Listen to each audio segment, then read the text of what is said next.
Okay, take two. Good morning, everybody. Welcome to the September 26, 2025 meeting of the University of Rhode Island Board of Trustees.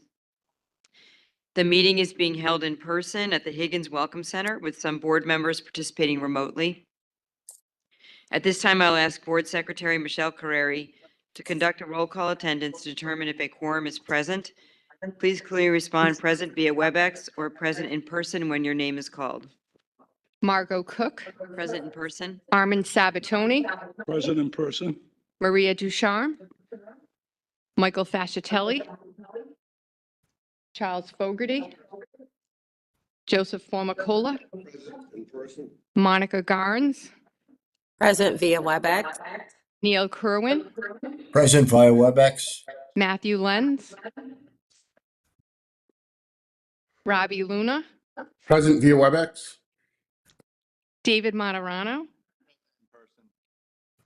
Joseph Matthews, Courtney Nicolato, Vahid Onjazieri, Jay Plasenzia, Tom Ryan, Mark Parlange, Michael Gray, David Caprio, Christine Bovey, Ryan Estes, Michael Fascitelli.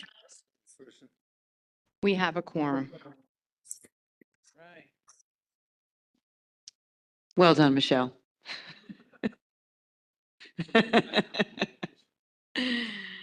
Okay. I will call this meeting to order.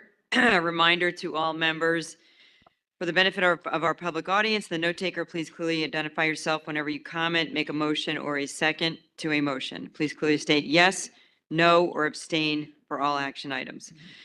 Board members participating using WebEx are required to keep their camera on, as remote members and all persons present at the meeting location must be clearly audible and visible to each other. At this time, I would like to acknowledge that the University of Rhode Island occupies the traditional stomping ground of the Narragansett Nation and the Niantic people.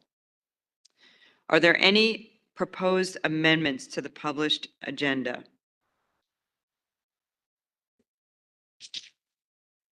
Okay, hearing none. The first order of business is open forum. In accordance with our bylaws, we allocate 20 minutes of today's meeting to provide opportunity to address the board during open forum. Each person must limit their remarks to 3 minutes or less. The open forum protocol is that board members will listen to each presenter but will not respond directly to the topics raised or interact with the presenter. Board Secretary Michelle Carreri will call each presenter in the order in which they have registered and will inform them of their 3-minute limit. Today, we have one presenter, Robert Marshall. Robert, please proceed to the podium to address the board. Thank you. My name is Bob Marshall, class of 77. I'm the House Corporation President for Phi Gamma Delta. Thank you for the opportunity to come here. I'll be brief, of course.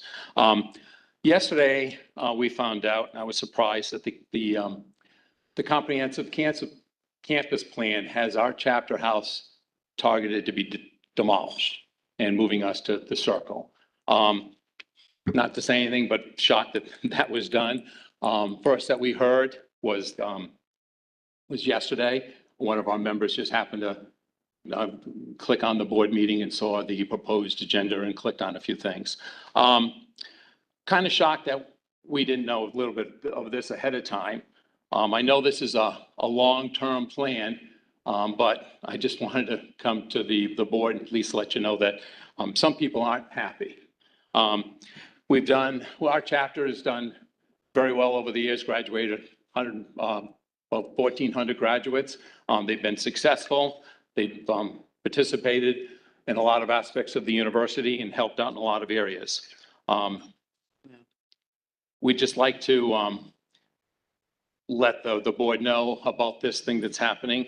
The 2 spots that they've selected to move us to, one is already spoken for, and I'm not sure about the second.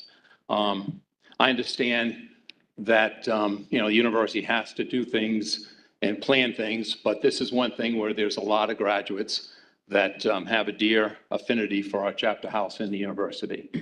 Just want to make sure that the people of this board have a chance to maybe look at that review and take under our consideration that we'd really like to say where we are. We have a strong chapter, a lot of strong members that stay involved, and we really want to stay on the campus and be in that location.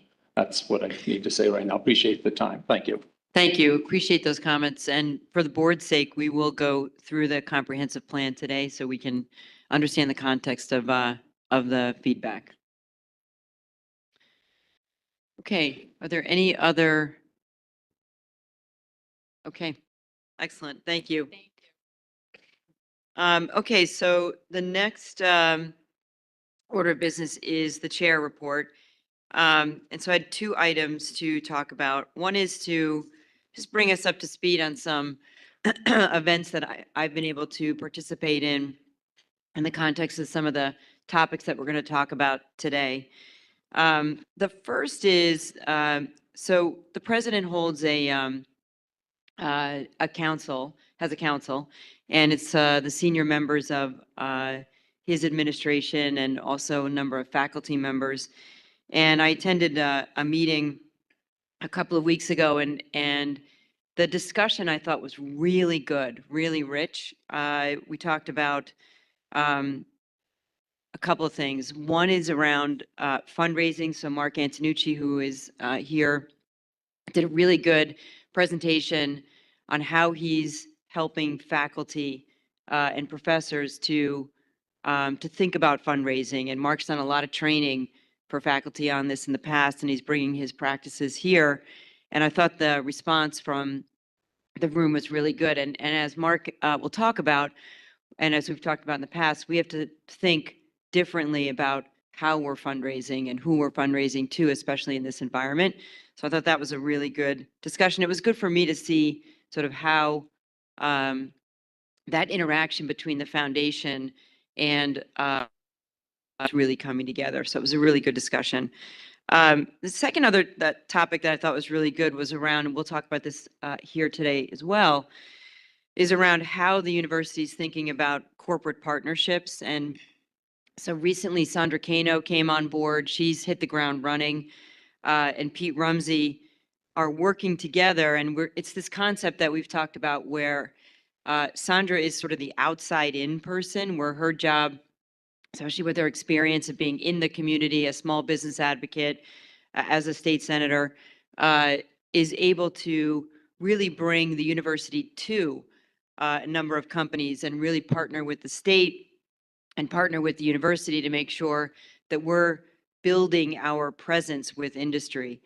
And then Pete Rumsey is the inside out person who is deeply familiar with our research capabilities and is able to, with Bethany and with others, understand what we have to offer companies. So between Sandra and Pete, outside in and inside out, they're forming this team that's allowing us to really scale how we approach our corporate partnerships. And that's going to be really important and is of growing importance to us, especially as we think about, and we'll talk about today, about what we can do at the Bay campus, how we're attracting companies through our life sciences capabilities. And so I'm really excited about their partnership.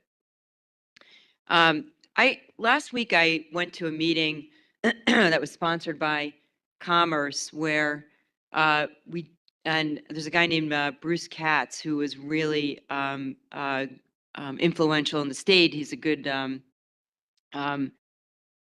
been thinking about what we can do at the state level in order to increase our attractiveness to companies, both retaining and attracting companies to the state. And the big topic there that we settled on was that the state, we're staring at this opportunity. We're called the Ocean State.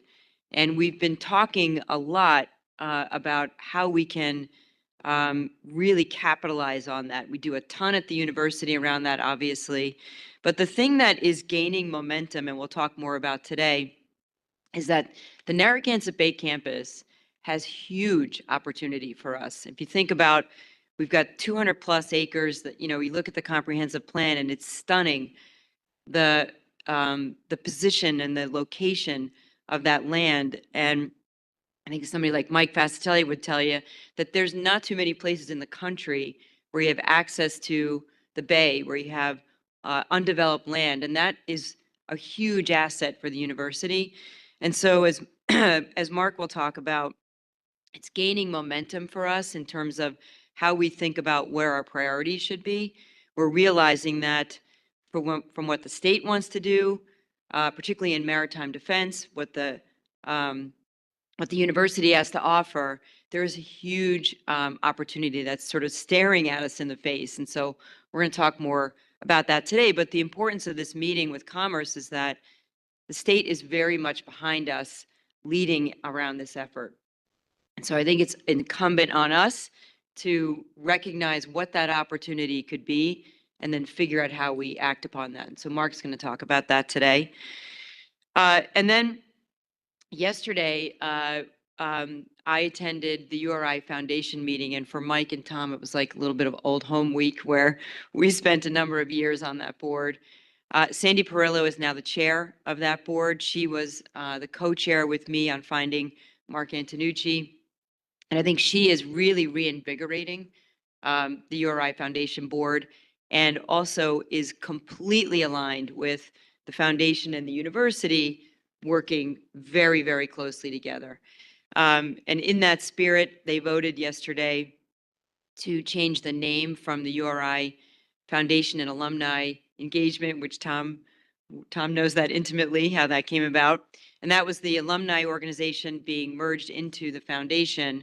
And they've changed the name to just the URI Foundation. And that's a lot of Mark Antonucci's work too, where it makes it simple, the branding is clear, it allows us to expand who we're talking to, so it's not a confusing title, but it's very clearly aligned with what the university. The only reason the foundation exists is for the university's benefit, and it makes it very clear that that's what it is. So we had many of you attended a combined reception last night at the president's house, and I thought it was great. And that's the power of this university. We have limited resources. We've got to use every single person and every resource we have to the best of our ability, and bringing the boards together so we know each other, I think is going to be another powerful thing the university can do. So I thought it was a really good event. The second topic I have is we've got a few of our trustees in the news, which is always fun to see. Robbie, who's on the screen, was noted in a recent article. Oh, we got some feedback there. A recent article in Go Local Prov, which, you know, sometimes I read that. I think it's probably on all of our radar screens. For his work in bringing artificial intelligence to URI men's basketball. And some of us were in a meeting with Robbie and his company where they're developing the use of AI to understand how coaches can think about talent, and really homing in very quickly on the characteristics of talent and using AI to really understand where basketball talent exists. And it was really interesting to hear Robbie and his company talk about it. But Robbie was featured recently, and I thought we should point that out when our trustees are in the news. And then our own Mike Fascitelli was recognized by URI Magazine in an article called More Than Hoops, an American Story, where it talked about a number of people that came out of the North Providence Summer Basketball League, who are Claude English, Tom Garrick, a number of people that have gone on to, not quite as much what Mike has done with his life, but gone on to big things. And it was really an interesting article to see that when you bring people together through sports, you know, what the power of what can come out of that. And I thought it was a fun thing to see, but also something I didn't know about Mike. I don't even know if I knew you played basketball, so it was good to see that article. But I think what's really good is that I see a number of you at events. I see Courtney a lot, David. I see a lot of you at these events, Jay. And it's really good that we're all participating in the campus and making sure that our presence is seen. Joe's at a lot of events. And I think it's important to the university when they see people. And it's important to us to get a perspective on the university that we might not get outside of this room. So thank you for everyone for the work that you do in advancing the university, but it's also really important that we interact with the university the way we do. So with that, any questions on any of that? Okay, I will turn it over to the president for the president's report. Thank you. I think I'll go up then.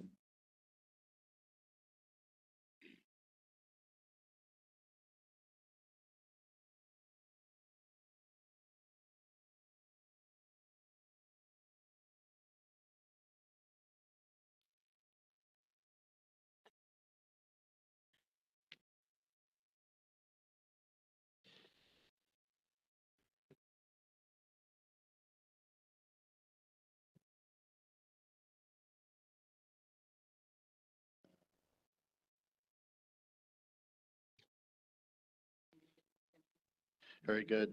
Thank you. Thank you. Well, first of all, good morning, everyone. Warm welcome back to the fall semester. I have to say that I always thought April was the month that was incredibly busy, but this year I don't know what's happening. It's all good news. September has been the semester that's really been quite busy. So I want to just hit on a number of things, including orientation, athletics, homecoming, state of the university, and talk about them a little bit in the context today. But this fall has been very pivotal for the University of Rhode Island, and I will focus on a number of emerging topics. But let me begin with first of all, some good news. So we had, as Margot said, we had a record homecoming weekend. So thank you to Mark and the foundation team for really putting together a very nice event there. We had record-breaking engagement from alums, students, families. Just mention, since we're talking about members of the Board of Trustees, Courtney showed up with her husband to play in the pickleball tournament. I just want you all to know it's not competitive, but I did team up with the coach of the tennis team, so you don't lose when you play with him. But so we hope to see you next year on that. Faculty excellence across the board continues, and there's many that I would love to highlight, but many of you may have seen articles related to the work of Jason Jacks, his documentary film work that he did on the marsh sparrow. Very, very interesting and internationally competitive. And so we appreciate that. But I discovered him when I actually heard from students who are taking his classes and just how positive an influence he's had on them. We welcomed, as we always do on the quad, the first year class. They made a big 2025. We don't do the class of 29 because obviously people are graduating at different times, and so many of our students double major, as well as in pharmacy. It's a 6-year program, so it's just great, though, to welcome back. We had some milestones. We welcome back the Endeavor for her final voyage, and we are getting ready. And of course, we have the spot there to welcome the Narragansett Dawn, which is being worked on. There were a number of major grants.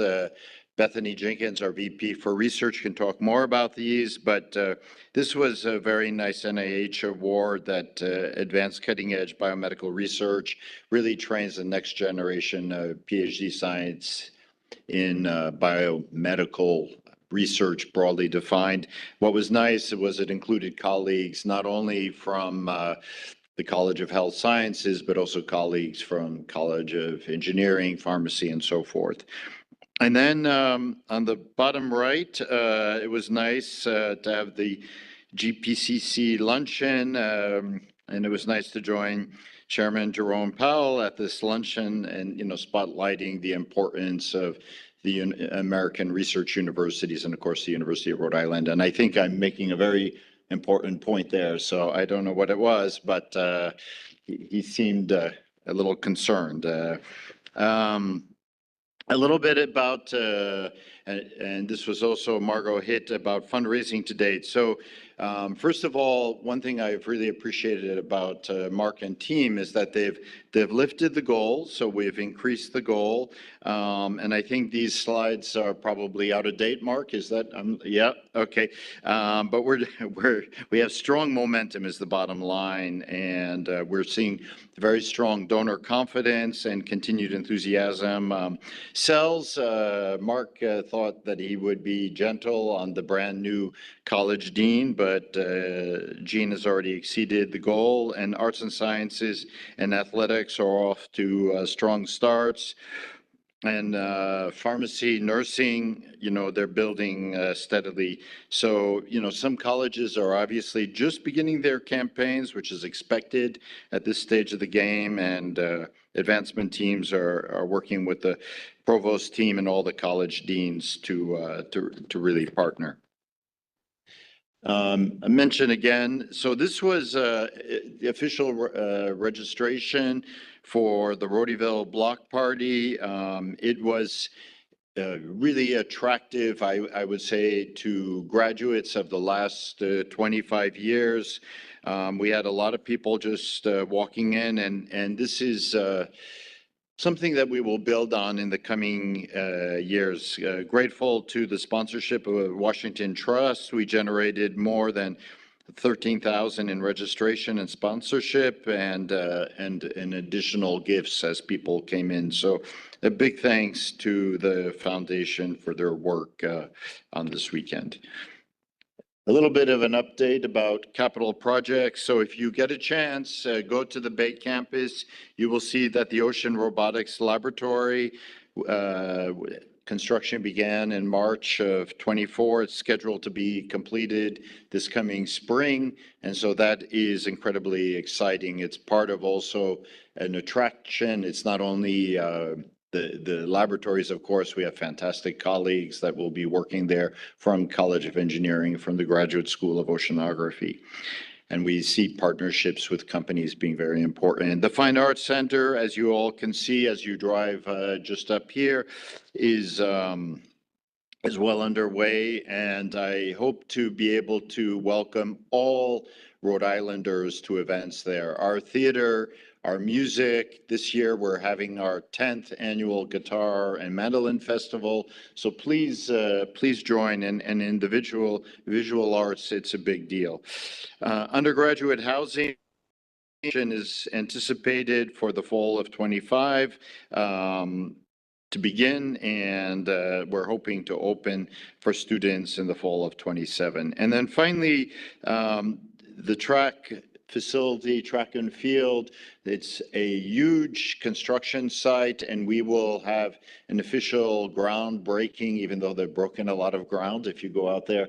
And so that's very exciting. It's really important for student athletes to have a place to train and compete, but it's also important for the community. We expect to have the Special Olympics there. We expect to have the state high school championships. And then we also want to be able to host the A10 championships, which generates quite a bit for the local economy. We will review this in greater detail. I just want to remind that we had a very strong stakeholder engagement, more than 24 listening sessions held with obviously with the community, with faculty, staff, students, deans, various shared governance groups, and obviously the Board of Trustees. So there was quite a period of discovery and analysis, planning scenarios, campus plan, and documentation. So this final plan provides a roadmap for the next 20 years. And I think one thing that you should take away from it is it's really about building a sustainable campus for the future, a more pedestrian-friendly campus, and a safe campus going forward. There's a lot. This is a beautiful location, so we want to protect and enhance the beauty of our campus. A little bit about the legislative agenda as we prepare for 2026 session.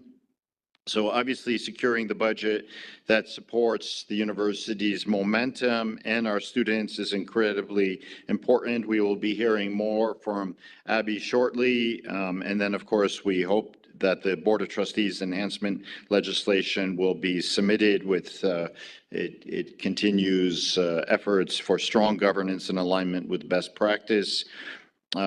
We continue, of course, to engage. We are Rhode Island's university. We are the state of Rhode Island's university.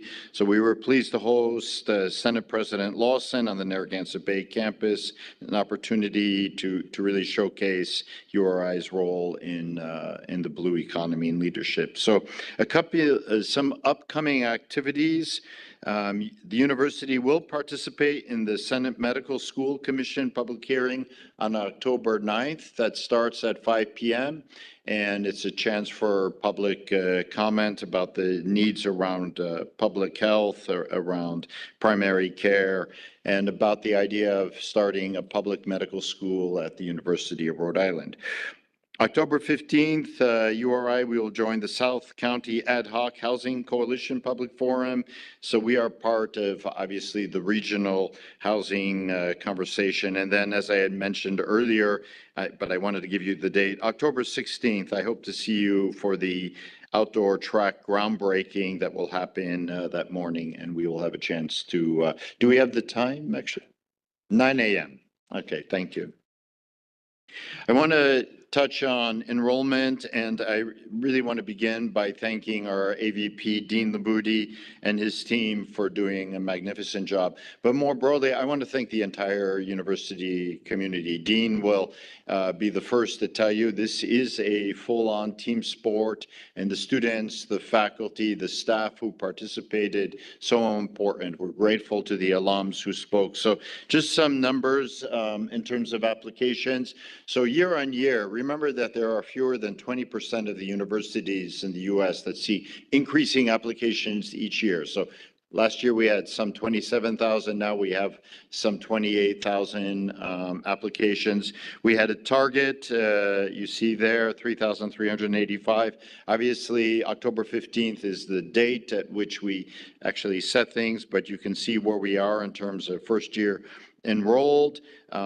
We're delighted that our talent development program continues in a very healthy way. And you'll see that actually our transfers was quite strong. So this is, these numbers reflect a lot of things, but they really reflect success in our recruiting strategies. I'm going to talk a little bit more about it, but we are, the University of Rhode Island is an incredibly attractive school for students from around the country to be able to come and study. And our position, you know, in Rhode Island on the coast is very important to many students who double and triple major here at URI. So we've been investing in terms of where we're going after students. We are certainly, we have a national impact here.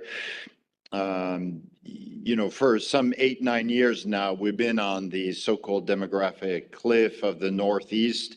But applications, despite that, have been growing because of efforts. And I just want to highlight a few things from the map. So California, Texas, North Carolina, and Virginia all show double-digit application growth. And these are real numbers. It's not just you're going from 5 to 7, but you're really making big efforts. Colorado and Tennessee also saw sharp increases. These are not just at random. These are very targeted efforts that have been made by Dean and team. And you'll see that growth is also strong in the Midwest. So when we see this, we also see where the students and with the schools that we're now competing head to head with. So it's very clear. In Indiana, it's with Purdue. In Michigan, it's Michigan State. Virginia with Virginia Tech. Maryland with the University of Maryland, College Park, and so forth. Penn State, Ohio State. This is important. So when we invest in enrollment, we're seeing these results, and URI continues to build a national recognition as a first choice place to come and study. I think it's extremely important. These are also, as I tell all our first-year students, these are the new Rhode Islanders. A reminder that the students that come from out of state, more than 40% of them end up having their careers and their life then afterward here in Rhode Island. So that's extremely important. And then our Rhode Island students, some 70% of them end up staying in the state too. So we are a force attractor to talent from around the country. So a little bit about our incoming class, a GPA of just under 3.7. It was pointed out to me yesterday that some 10 years ago, we were not talking about this. It was a very different, so we're really attracting students. Obviously, we've always had outstanding students, but this is important. Nearly 1/3, 31% of our incoming class has already earned college credit. Students ultimately came from 42 states. 36 international locations. So we have a national, but we also have an international draw. A little bit about the class. It's 62% of the class is female, 28 identify as diverse, and they're all contributing to a vibrant, inclusive campus community.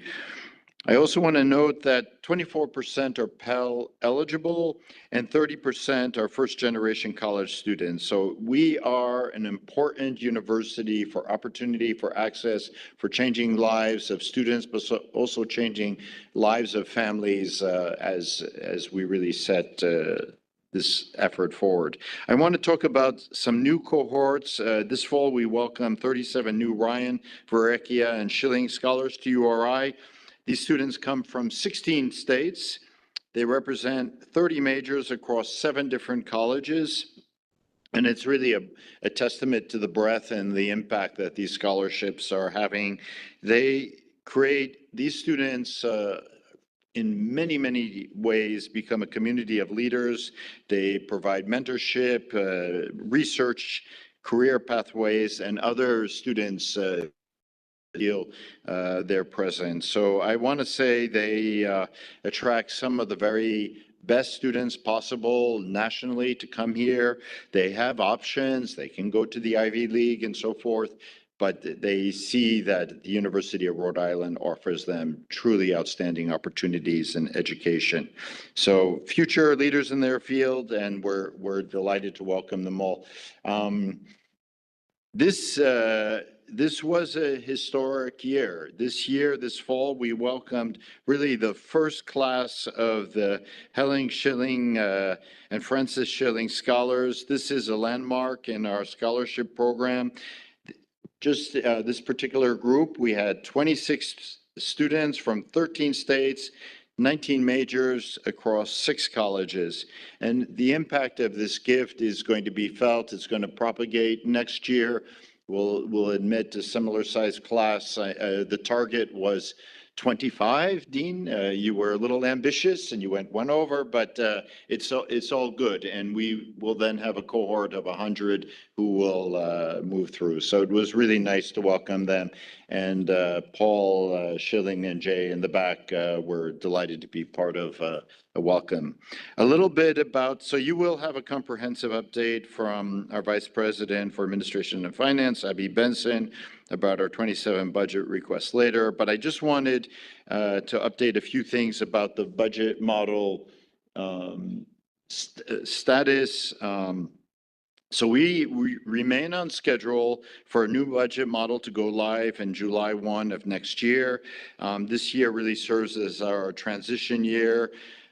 This is really an important moment for the university. It really provides the opportunity to transform how we operate as a university. Right now, some 30 years ago, or maybe 60 years ago, the budget was decided for the university and then everybody would grow incrementally. Even if there were opportunities to grow, we did not seize the moment. This really gives the colleges to work together with the provost, and to really seize the moment and leadership opportunities. So this is much more the modern. Most universities now that are competing, that are R1 research universities, have this kind of budget model. So we are getting there. I just want to highlight a couple of other things that happened this past year. We went into what we call the balanced budget initiative. So we want to really align our budgets more closely with historic spending and strengthening our foundational budget. So there was quite a bit of an effort this year, and I think we did it together with Abby and Barb and John Pullman to really look carefully at the budget. And as opposed to if you read the newspaper or you talk to colleagues at other universities, there were some dramatic across the board cuts, but I think we were much more thoughtful and strategic in how we went forward with the budget. So, and happy to talk more about that. But obviously, this work is requiring a lot of collaboration with the team, with the deans, with the vice presidents, with the faculty, and with the staff, and we're committed to keeping the community engaged. Just want to also mention, I appreciate our work with the Faculty Senate and shared governance, and Travis Williams and colleagues there, the president, have been doing a good job as the school year gets started. A little bit also, we are, and this is something that I know Abby and John have taken very seriously. We are developing URI's long-range planning multi-year. We have never done this before at the University of Rhode Island. This will support a more sustainable decision-making process across the institution. There will be a lot of critical drivers that will be looked at, including tuition and enrollment, financial aid, research funding, staffing costs. And so we're leaving Excel and we're going to integrate with Workday ERP. And this should provide ultimately a more robust modeling of how the university is going in future years. So we will, of course, be coming back and we'll present to the Finance and Facilities Committee in October. Oh, and I'm going to finish here. I really love this picture. This is from one of our colleagues who this year, I could brag for a long time about our faculty and students at URI. 5 of our assistant professors became won NSF Career Awards. University of Rhode Island, 5 assistant professors, it's a big deal. And one of them, Sarah Keenley, she works on the leopard seal in Antarctica. And this was a picture taken by one of her postdocs. They sent a drone up. And so how cool is that? And I also want to mention we have a new colleague in physics who became a Simons Fellow. There were only 5 in the country. 2 at MIT, 2 at Carnegie Mellon, and 1 at the University of Rhode Island. So I don't want to pick on the other schools, but there are quite a few of them to pick on. So with that good note and the nice picture, I'll stop there. And Margot, I don't know how, would you like to continue with questions now? Or? Yeah. Okay. Maybe I'll start. We seem to be recruiting really high quality faculty, and it seems like it's a number of reasons. One is our reputation is climbing, but also people are leaving other universities. Can you talk a little bit about what that recruiting looks like? Yeah, so one of the real joys this year was, and it's always at the beginning, just at the end of August, beginning of September, is the opportunity to welcome new faculty. And it's across the board in all colleges, in all fields. We were able, there's been a concerted effort by the provost to be able to increase our tenure and tenure track faculty positions. So that has been important. We've been able to get outstanding junior faculty to be able to join. These faculty have choices, and they choose in the end of the day to come to the University of Rhode Island. They want to be able to be here to work with colleagues, to have the support. And across the board, I really appreciate the work of the deans and the department chairs and the other colleagues. We have also recruited some senior colleagues for some leadership positions.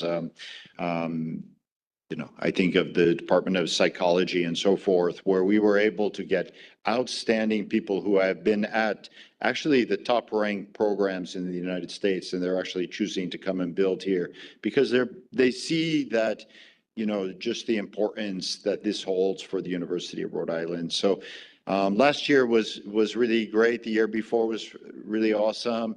You see it in the grants being proposed. You see it in the conferences that are being held on the campus. And you see it, I'll be frank, also in the quality of the publications that are coming out and the impact that they have. We also see it in impact in other ways with the emergence of a startup culture and really helping incubate early stage companies. So these are all the kind of things that make it a special place. You look at the grants. The fact that this was a complicated year and continues to be a complicated year, but despite that,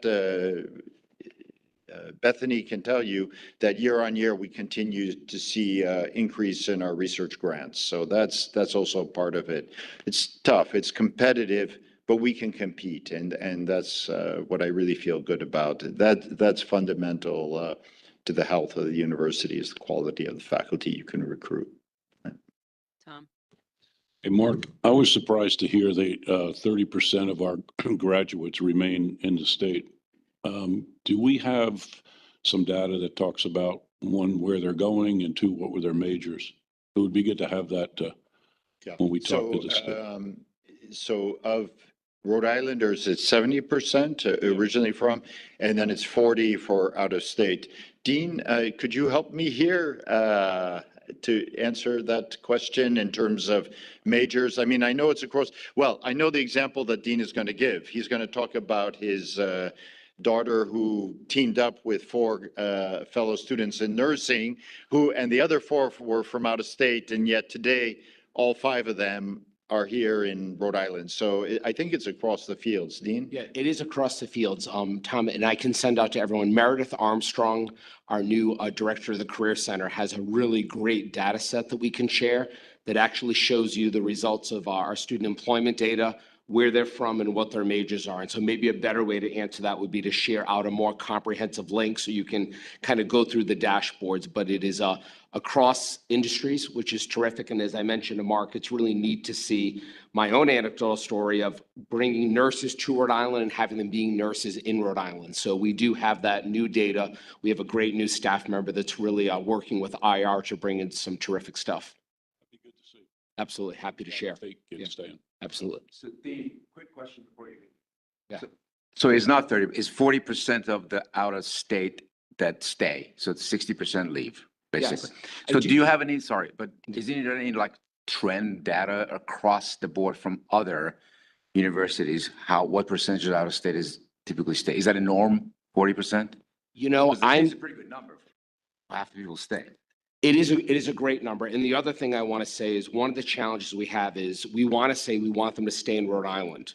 But I think we all know Rhode Island is a small state. So when you look at the tri-state aspect of Mass and Connecticut, you will see that we have students living in Rhode Island, going over to Groton and doing aspects. So one of the things about our data that is a little bit unique is the fact of Rhode Islanders are Rhode Islanders, but can work over in that long distance place called Seekonk and Attleboro in Connecticut. And so we're trying to look at the data holistically that way because that really impacts our local economy differently, let's say, some other states where you're much larger in footprint. And so as we look at the comparison data, we've been trying to bring in that tri-state nature, especially when you think of some of our key employer partners who love to come here and recruit. When you think about the number of engineers just working right over the line. So thank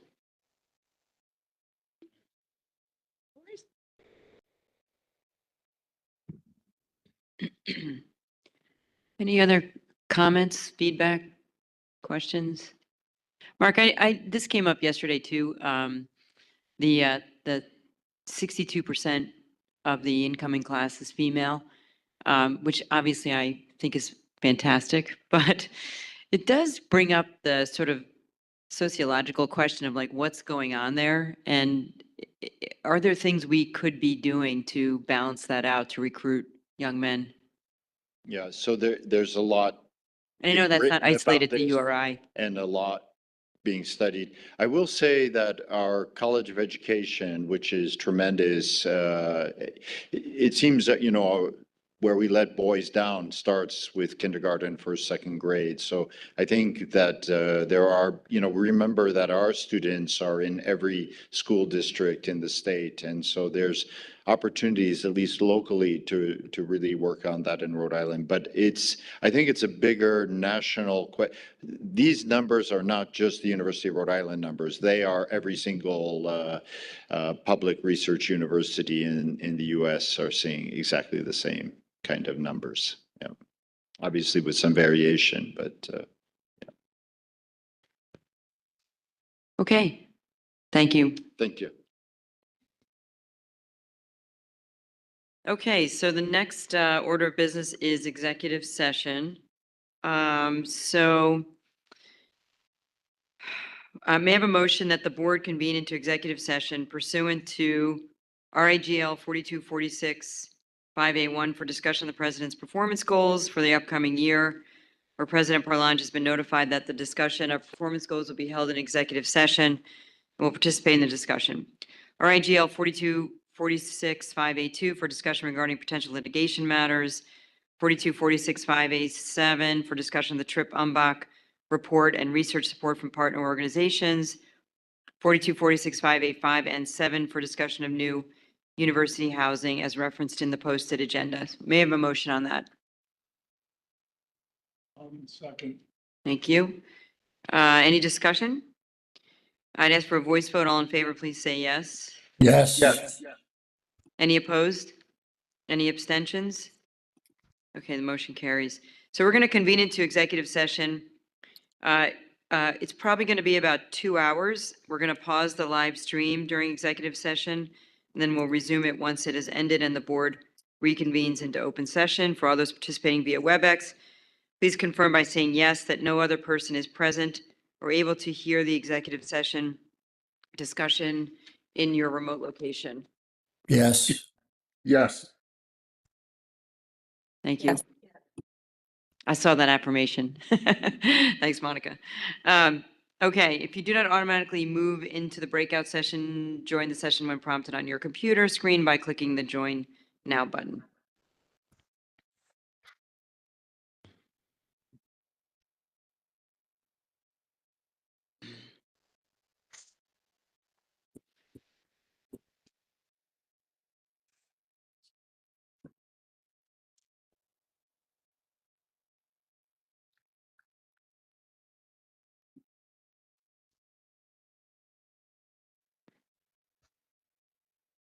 Nice, James. You can say. You can say. Okay.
First order of business in open session is a motion to seal the executive session minutes. Thank you. Is there any discussion? There being no discussion, as for a voice vote, all in favor, please say yes. Yes. Any opposed? Any abstentions? Motion carries. Okay, so now we're going to go into action items, and then we will go to committee reports. So the first action item is around the president's performance goals, which we discussed today in executive session. So may I have a motion that the board ratify presidential performance goals for the upcoming year as discussed in executive session? Thank you. Any discussion on the motion? There being no discussion, I'd ask for a voice vote. All in favor, please say yes. Yes. Any opposed? Any abstentions? Motion carries. Okay. The next item is the appointment of interim board secretary to the URI Board of Trustees.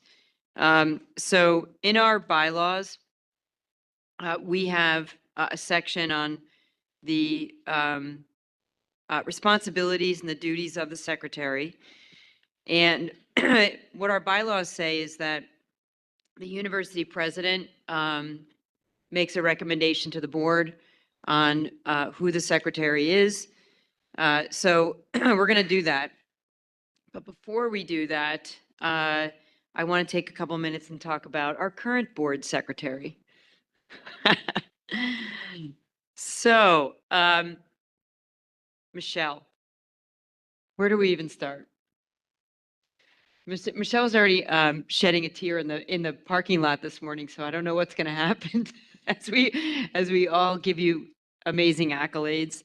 But some of the things that I want to talk a little bit about Michelle's impact on the board, and then we have a number of things that we want to offer to you as recognition for all the great work that you've done.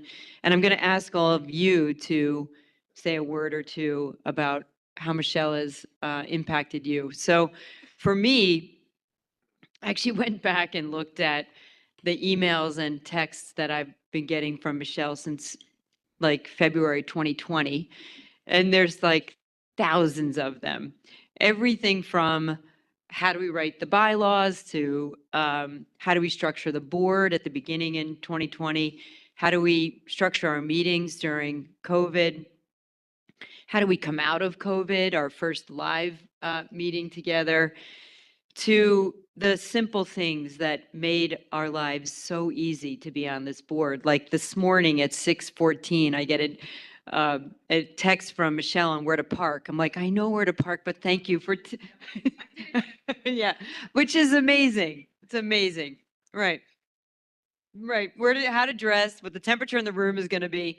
And not that, where's Emily? Not that we expect this from Emily, but there is a precedent here that no matter when you contact Michelle and Lynn and the support that we've gotten, it's just an immediate response. And so I think what's been so effective about Michelle is that not only did she help us shape and form this board, she was part of the founding process, but she's helped us shape and form it all the way through.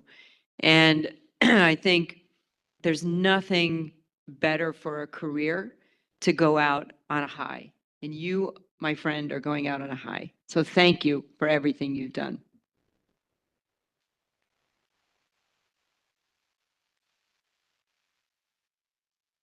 So let me just take a minute before I talk a little bit about what we have in store for you. Anybody want to make a comment about Michelle's impact? Courtney. I think from the perspective of chairing governance for a brand new board, starting a board for a 100-plus-year-old, 130-year-old or institution is not for the faint of heart. And every step of the way, Michelle was always like, we'll figure it out. We'll look it up. We'll do our research. And so, to have someone with that motivation and excitement, but not only that, but the deep-rooted passion to serve this school was unwavering every step of the way. And so I chair a lot of governance committees in various organizations.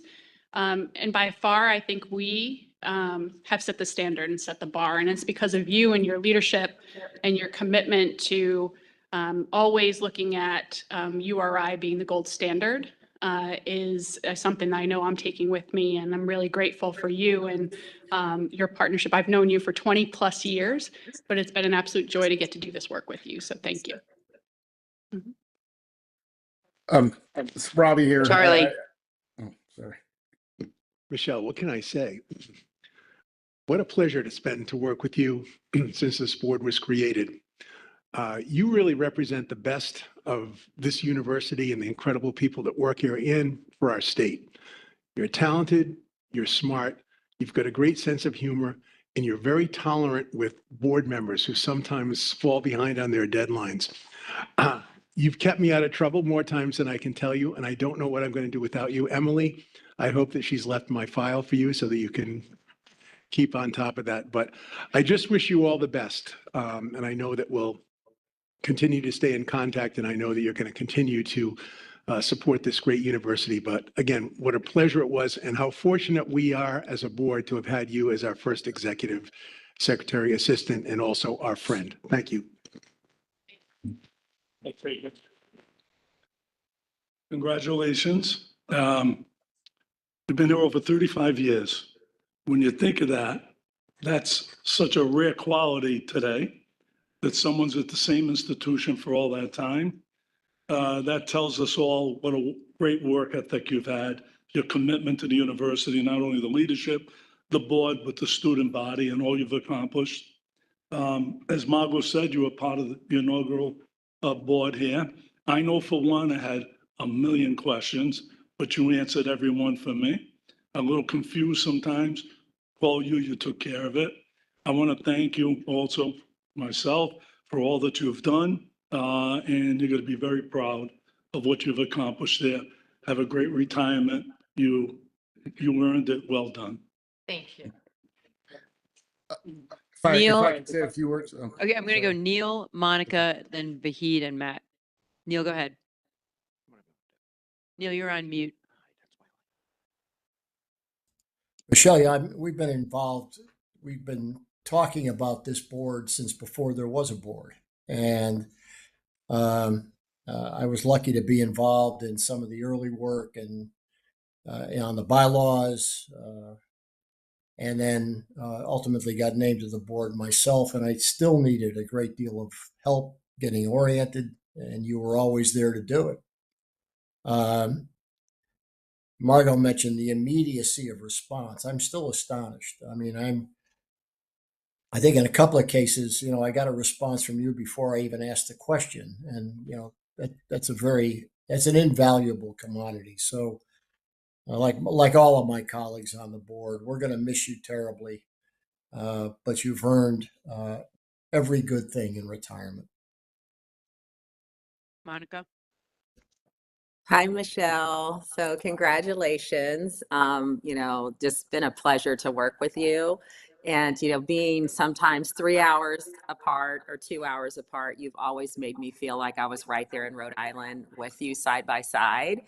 And I've, have 30 years, celebrated 30 years with Kroger in January. And I've worked with a lot of executive assistants, and you are head and shoulders above anyone else. And so you are truly going to be missed. And I just feel very fortunate to have met you. And as others said, thanks for answering my text messages, always working off the side to make sure I'm included and involved. And I really, really appreciate it. And I wish you the best in your next chapter. Thank you, Monica. Vahid? Matt? Sure. Michelle, I've told you before, but I think the world of you. You've been absolutely incredible to this entire board and to me. Really appreciate our text messages, the humor that we both share, and of course our shared love and obsession of Dunkin' Donuts. You have one right there. So I will miss my Dunkin' buddy, but I know that we'll continue to stay in touch. Very happy for you. Well-deserved retirement. Thank you. Well, Michelle, thank you so much for keeping me in line. You've been my guardian angel in all of this. And every time coming to a meeting, seeing your smiling face and great attitude is just makes it very different. I'm a little disappointed because I thought I was the only one getting text messages, but it sounds like everybody else was too. So like, but I can live with that. But I do have a note from another ex-board member who wanted me to say this. It's from Richard Humphreys. And it says, Michelle, sadly, I never got to meet you, but I hear you're really good. Sorry, I had to do this for her. Oh, my God. Michelle's being hired to keep you in line going forward. It's going to be her only job. Okay, yes, Jay. Follow Vahid because, but I just had to write down some words that reminded me of, our relationship. So one of them, number one is babysitting. Thank you for being my babysitter because there were many times that I didn't know where I was going, what I was doing, and you just made sure that you kept me in line personally. You're talented, you're smart, you're so genuine, and you handle yourself with great integrity. So I am forever thankful. I'm gonna miss you. Enough. Tom. Repeat everything, but I've worked with you for, I don't know how long, it's 35 years actually. With Bob Carruthers and then Dooley and obviously Mark. And you've always been consistent from your passion, your positive energy. You made things look easy. And then over the years, you've just grown professionally. But you've always had that same character, that same personality, which held you in good stead. And then I watched you grow over the last 30 years. So congratulations. And you're going to like phase two. It's good. It's good. Thank you. Maria. Best wishes on your retirement. We're going to miss you immensely. I won't repeat everything that's been said, but we all kind of thought we were the only one getting the text, right? But for you to individualize that is very thoughtful. It allows us to respond back and get a direct response. Last week, when we had 2 meetings in one day, Michelle gave me a reminder about the second meeting, and I said, I'll be there. And it's her gentle guidance and, okay, I will see you at the virtual meeting. Because has shown up here for virtual meetings. So it was like, okay, you'll see me, but it is virtual, Maria. So I appreciate the kind guidance and support. You really made my transition to the board very easy. Everybody did, but you were a constant and always there for us. So we're going to miss you, Michelle. Thank you. Yeah. Go ahead, Dave. Yeah, I would just say as a newbie to the board from when it first started, saying what Tom was saying, you're like the easy button. Like I didn't know what to do, where to go, who to talk to. And whenever I had a question or answer, you always had it. It was just like, just call Michelle, text Michelle. She just knows where I need to be, tells you everything to do. And so you're going to be greatly missed. And I've truly enjoyed working with you. So good luck with your next stage. Thank you. Michelle, I'm new to the Michelle fan club, but I know it's been a lot of hard work, and with Lynn helping you. Thank you. And so we're all very appreciative. I just ask one last favor: don't be a stranger. Find your way back. Love you. Thank you. Mike. Michelle, first of all, thanks for getting me into all these meetings virtually. Oh, my God. What are we going to do without Michelle with you? I always thought you liked me enough because you wanted to do this, so I would come up to every meeting. But you got. This is a whole reason to take the Open Meetings Act. Yeah. Finally, we figured it out before you left, but thank you. I think you're simply the best. It's that simple. No one's going to miss you more than me, except maybe Maureen, my assistant. So thank you, Michelle. Good luck in your retirement. Robbie. Yeah, I spent this morning trying to convince Michelle to stay. And she said no, she's got to go. But Michelle, thank you for helping me grow into my role. My takeaway from this farewell is I was always impressed by the professionalism and how awesome this board has been. And what I'm finding out now is that you're behind the excellence of this board. So Thank you for all that you do, and best of luck in your retirement. Thank you. Well, I'll just say a few words. I have to look at my phone for my notes so I don't have too much direct eye contact and potentially choke up. But I really can't believe how fast time has flown, okay? It's funny how you think about how we're back at full circle here. Our very first meeting together was in June of 2020 with the inaugural board. And it was here in the Welcome Center. And I remember it like yesterday. It was during COVID. I had to tell so many of you, oh, we have to wear our masks. And I would say, don't kill me. Don't kill me because we have to wear them. We're having these public meetings. And it was so hard, right? Because we're trying to speak through our masks. But we have come so far and we've done such a, together collectively. You were always so patient with me. And this has all been such an honor. And I've been so grateful to all of you because prior to working with all of you on the board, I used to hear your names and I used to always say, oh, I wish I could meet, who is that Margot Cook? I used to hear such nice things about her and Courtney and Mike Fascitelli. I mean, Tom and I, we go way back, of course, and then Joe and Jay. I never, like so many of you, that I never knew who you were. And then I have the honor to work with you hand in glove. And so for me, it's really been an honor, a pleasure, and I'm forever grateful. I'm leaving the university, as Margot said, on a high note. I'm retiring from the university, but I will be available for hire if you want me to help you. Just do a quick plug. But just want to thank you from the bottom of my heart to be so patient with me, and we've grown together, and look where we are now. And ultimately, of all the people that I could thank, and I'm almost done, is truly like Margot, Armand, and Mark. Mark, you kept me, as the board secretary. I wasn't appointed by you, but I'm truly honored that you kept me here. Margot, your leadership with me and the patience and everything we've grown through together, and Armand as vice chair helping me. So this isn't about really me, it's about us collectively. And I have to just say thank you to you in return.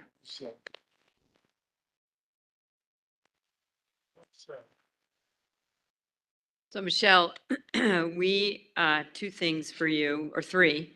One is that in recognition of your retirement, thank you for all of your hard work.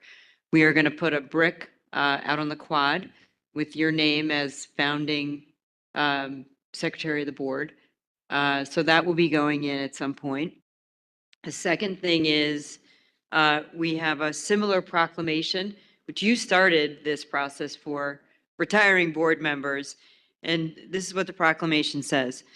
Whereas Michelle Carreri has dedicated nearly 40 years of service to the state of Rhode Island and the University of Rhode Island, and whereas Michelle Carreri served as Chief of Staff to President Carruthers and President Dooley, providing trusted counsel, managing sensitive matters, and ensuring seamless operation of the President's office, whereas Michelle Carreri served as the inaugural Secretary to the Board of Trustees, strengthening governance, guiding the inaugural board through many firsts, and helping to shape the gold standard of transparency for board meetings. Whereas during her tenure, Michelle guided and supported the university through presidential transitions, major initiatives, and countless board meetings, while also overseeing university events and decades of commencement activities. Whereas she was recognized with the URI Foundation Administrative Excellence Award for her professionalism and discretion, and contributed to the university community through teaching, committee service, and communications. And now, therefore, the trustees of the University of Rhode Island, in meeting assembled, do hereby declare their appreciation for and their heartfelt thanks and gratitude to Michelle Carreri for her unparalleled service to the university, its trustees, its alumni, its faculty, its students, its friends, supporters, and other constituents. And the trustees further express their hope that her much-deserved retirement will bring her happiness and contentment done this 26th day of September 2025.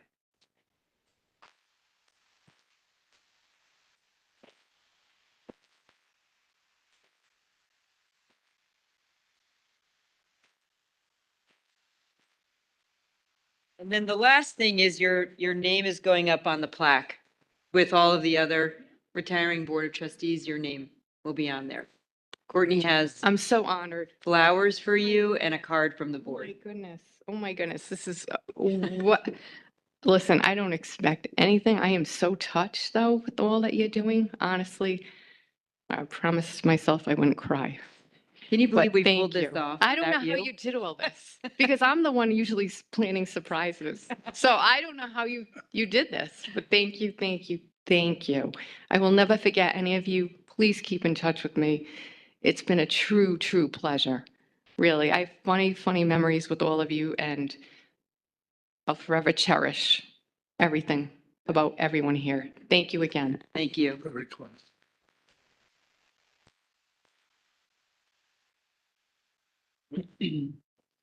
Okay, so now back to the business. We are going to appoint Deputy Chief of Staff, Mark's Deputy Chief of Staff, Emily Diamondes, as the interim board secretary, but I'd like Mark to take a moment to talk about Emily, and maybe Emily, if you don't have to say anything, but you can come up and so everyone knows who you are. And maybe, Mark, you can talk a little bit about the transition. Yeah. Well, first of all, I also want to join everybody else in thanking you, Michelle, recognizing you. And it's always, I know transitions and of course, presidential transitions are not always the most easy, but thank you. I really want to, starting from my time when I was back in Australia, and I appreciate it. Long distance Zoom calls. So, I'm really happy to introduce Emily Diamondes. Emily has been working, she is a close colleague who has been really supporting both the Presidential Executive Committee, but also the Presidential Stewardship Committee, which includes all the vice presidents, all the deans, and all the vice provosts and colleagues. Emily has really professionalized in many, many ways the operations of the university and has been able to really work with the community. So I like to be present, and Emily has somehow found a way to make sure that we are connected in the community. I think Emily is well trusted by all, whether it's students, faculty, staff, and really appreciated. And I know that colleagues who work closely with you, Lisa Harris, and of course, Chelsea Berry, really appreciate all that you've done, and Abby Benson. So Emily, we're really thrilled. You know the university extremely well. And I'm just delighted that you will step into this role to help support the Board of Trustees. So thank you.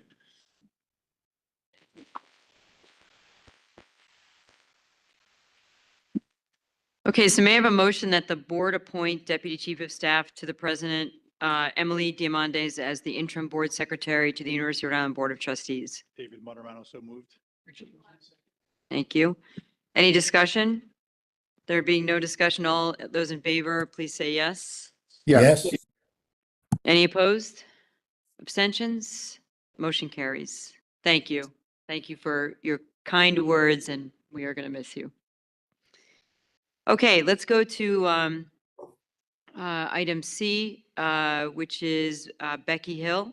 And we are going to have a discussion about the URI Physicians Association.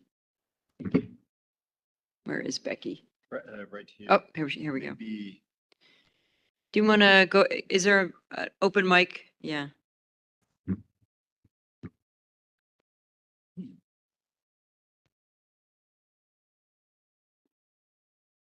Good afternoon, everyone. So we've been working on closing out the final contracts that we had. Physicians Association, there are 3 members of that union, and so we have successfully closed that out. We have a tentative agreement that's been signed, and so we're asking for full ratification from the board today. I did send the memo out on that so folks can kind of review what the terms of the agreement are. I think the most substantial slight increases in certain aspects of their compensation were implicated needed, but also the physicians never had any personal time. And so we've introduced a personal time provision for them as well. Taking some time off was a really important priority for them. So across the board increases are equivalent to 3.25% over the life of the contract. The professional development fund also increased. So I don't know if there are any questions. 3. Yeah. The other outstanding union is the Maritime Association folks, and we've got 4 in that. And as you've seen, the Endeavor is going offline, and so one of their concerns is what happens to us when our ship goes offline. And so that's been kind of driving some of our discussion. But we've been having productive conversation and dialogue with them. Anything on physicians? Any questions? Okay. May I have a motion that the board approve the master tentative agreement between the URI Board of Trustees and the URI Physicians Association / NERI as presented? Any discussion on the motion? There being no discussion, I ask for a voice vote. All in favor, please say yes. Yes. Any opposed? Any abstentions? Motion carries. Thank you, Becky. Thank you.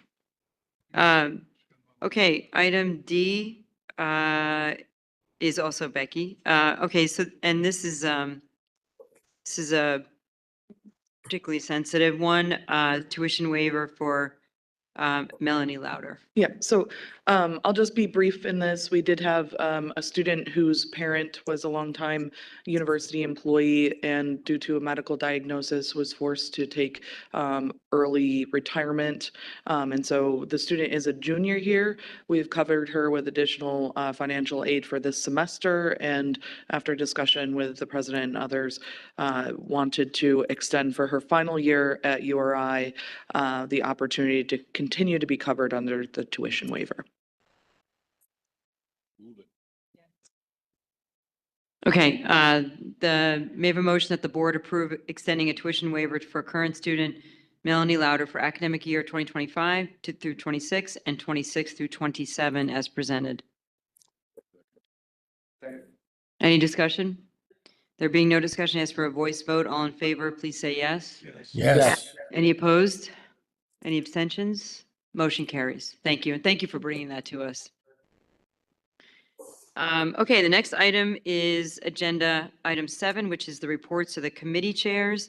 And unless it's specified in your section, we have a number of things in the omnibus. There are some things that are pulled out that are separate that we're going to vote on, but some of them are in the omnibus section. So I'll start with the ad hoc real estate committee and Mike Pastelli. Thank you, Madam Chair. I think if anyone has the campus plan, let me just get this. The campus plan is now available, I think, to everybody, correct? The master plan. So I think it'd be worthwhile reading that. I think it's a good working document. I think it was necessary to do. I think it's not meant to be set in stone. It's certainly going to be interactive and living, breathing thing. But one of the things that is in there is, for instance, the medical. What did we talk about the medical school a year ago? That wouldn't have been in the plan. So things are going to change. It's a 20-year outlook, and it's meant to be a roadmap for what the campus could benefit from, what the university could benefit from. And I would say that just looking at it, my biggest concern of it and my biggest focus, I think, from there on is, Abby, you can chime in, is that we need to prioritize what we do. There's a whole bunch of good things in there to do, but we're faced with resource constraints and we're faced with choices. And I think Mark, as the president, has to give a lot of guidance along with the staff as to how we go about prioritizing those, how we go about funding those. You know, they're not free, and how we do that. It's obvious that to all of us we need housing, for instance. So we're moving in housing. Abby was mentioned a little bit before. It's obvious to everybody we need kind of a place that Tom was talking about before, what that is and what it's like. Hotel. There's certain things that are standing that just confirmed our own beliefs, the report. But you know, if you really get your arms around this thing, it's a lot to do. It costs a lot of money to do them all, and how we prioritize those, how fast we can do them, I think is really the challenge. Now, I think it's a good roadmap. I think they did a good job. I think lays out a good vision for the campus, all the way from signage, wayfinding to, you know, Ella Pond, lots of good things in there. But some things that really have to be prioritized and really understood what the implications are. And I would say, like, things like, the Almond point, things that we can move faster, we should move faster on. You know, if we can move faster on certain things, and whether that goes to P3s, outside money, or how we can do that, I think would enable us to get there quicker, enable the university to get, you know, get more bang in enrollment, and to see Dean Labudi and not have that and all of that. And then going back to the rankings, I think it's going to impact the rankings. If we provide these places and it's good, the reputation is good, it's a better environment, everything should be looked at with the lens of what the best return is for the university, you know, how we navigate through that. So I think it's a good start. I wouldn't say it's definitive document yet, but it's a good start. And I think it's well worth doing. It maps out a good roadmap. And anybody has any, I think, Abby, what the process for that, we're going to vote on that, aren't we? Do you have anything that you want to add to that, Abby? Yeah, thank you. So we are seeking your approval of the comprehensive campus plan. I just want to say thanks to the team that's worked on this for over a year. We had a number of stakeholder meetings, as the president pointed out earlier today, with faculty, staff, the Board of Trustees, community members, students, a lot of in-person sessions, hundreds of hours of work. So thanks to especially Ryan Carrillo, who I think is here, Carl Calvo, Catherine Kittredge from our planning and facilities team for really leading that effort. And our consultants, Sasaki and BR Plus A, who did the energy master plan that is going alongside it. I do encourage you, as Mike said, to take a look at the plan. There's a lot of great information in there. Some of the big ideas are around how do we, first of all, we need to renovate some of our buildings. We need to replace some of our buildings. We need to build new buildings. So that plan is very thoughtful about where all of those things would go. We need to improve mobility and accessibility on our campus. We need to make sure that people can get around our campus. There's a lot of topography, that they know where they're going, that they're accessible routes. We also need to figure out how to make sure our campuses are connected, whether it's the Bay campus to Kingston or Providence to Kingston. So that was another big focus on the plan. Housing is obviously of utmost importance. We are working on that, but this plan incorporates the housing and residential life master plan. So there's a thoughtful approach to that. And as many people have mentioned in our meeting today, really a look at what's developable on the Bay campus and what the opportunities are there. The state has invested in an incredible amount, but I think there's a lot of opportunity there given the land holdings. The energy master plan I mentioned was also done as part of this. So it is, there are some thoughtful recommendations about how we try to meet the state's goals for emissions and overall energy footprint for the campus. There's obviously a lot of investment that would be needed, but I do have a group that's working on the sort of first 5 years implementation of this plan, because we do have to prioritize the projects and we have to understand what our opportunities are for revenue and financing for these projects. The whole plan in total is over $5 billion to implement based on the initial pricing of the projects completed by the consultants. Again, it's a 20-year plan. So we can't do it all at once, but I think the plan does provide a thoughtful approach to phasing. So we'll take that into account. And as Mike said, there are some things that we know that are already started that we need to keep moving on. So my goal really is to provide the board and others with an update on kind of what the first 5 years looks like. So we've already started on that effort, and I appreciate your thought partnership. So thanks again to all of you. The board was really a driver behind completing this plan. So I appreciate that there was a support for doing it, and I do hope that you will vote to approve it. So thank you. I also want to thank Abby and her staff. Ryan did they did a really good, thorough job of examining things. They really led the charge with the outside consultants. And I think it's also, I see, is Mark still here? It's an opportunity for really reviewing the philanthropy goals too, because there's certain things that sort of lend themselves very well to philanthropy in this, and certain things that maybe you have to make the investment of. So I think it's interconnected. I just like to find a way to move it faster. Some of the things that in this 20-year plan, I think should be It really would be a huge boon to the university. Others a little bit more harder to measure and maybe longer term. So, and everyone's going to have different opinions on that, but I think kind of guidance on how we want to do that for the board, and then the board signing off. So, and then philanthropy, Mark, I think is really an opportunity. You're still behind me, aren't you? Yes, So you agree with that? I do. Good. And the last thing I'd say is that we're in the process of really pushing forward on the dorms, the new dorm, and that Abby's going to get a vote on that. But we're also really trying to push forward on the hotel, on the retail, Tom, you mentioned before, and that's in process. We have ongoing discussions with that, and we're just trying to move everything forward as fast as we can on that. I think, as Ahmed said before, this is kind of a real time. Business is changing and it just has to move quicker, I think. So I'll take any questions, but that's kind of an overall report. I just want to say, sitting on that committee, the plan was terrific. And as Michelle just reminded us, our first meeting was June of 2020. And look at the renderings for what this board did, the president and his staff, all the buildings that we're doing, plus not in the renderings right now, think of all the infrastructure that's been done with the water board, a building being built, the electrical stuff we did, different with the steam, the gas, and everything that's going on. So those plans work, and Mike's right, just keep them in a priority as to what has to get done, and we'll get it done. Anybody have any questions? Yeah. I just had a question. If people do have, I know there was an extensive, gathering feedback prior to the completion of the plan, but if anyone hypothetically didn't get their act together to attend one of those sessions and wanted to give some feedback on the current plan, is there sort of a process? I realize, because you said it's a living document, right? But like the gentleman we heard this morning, for instance, who had a comment about the fraternity just, being removed. Is there a way that community members can kind of give their thoughts on the current plan? Yeah, there's a website. There has been a website on the plan, and there's an opportunity through that website. So as Mike said, it is a living document to a certain extent, even though I hope you approve it.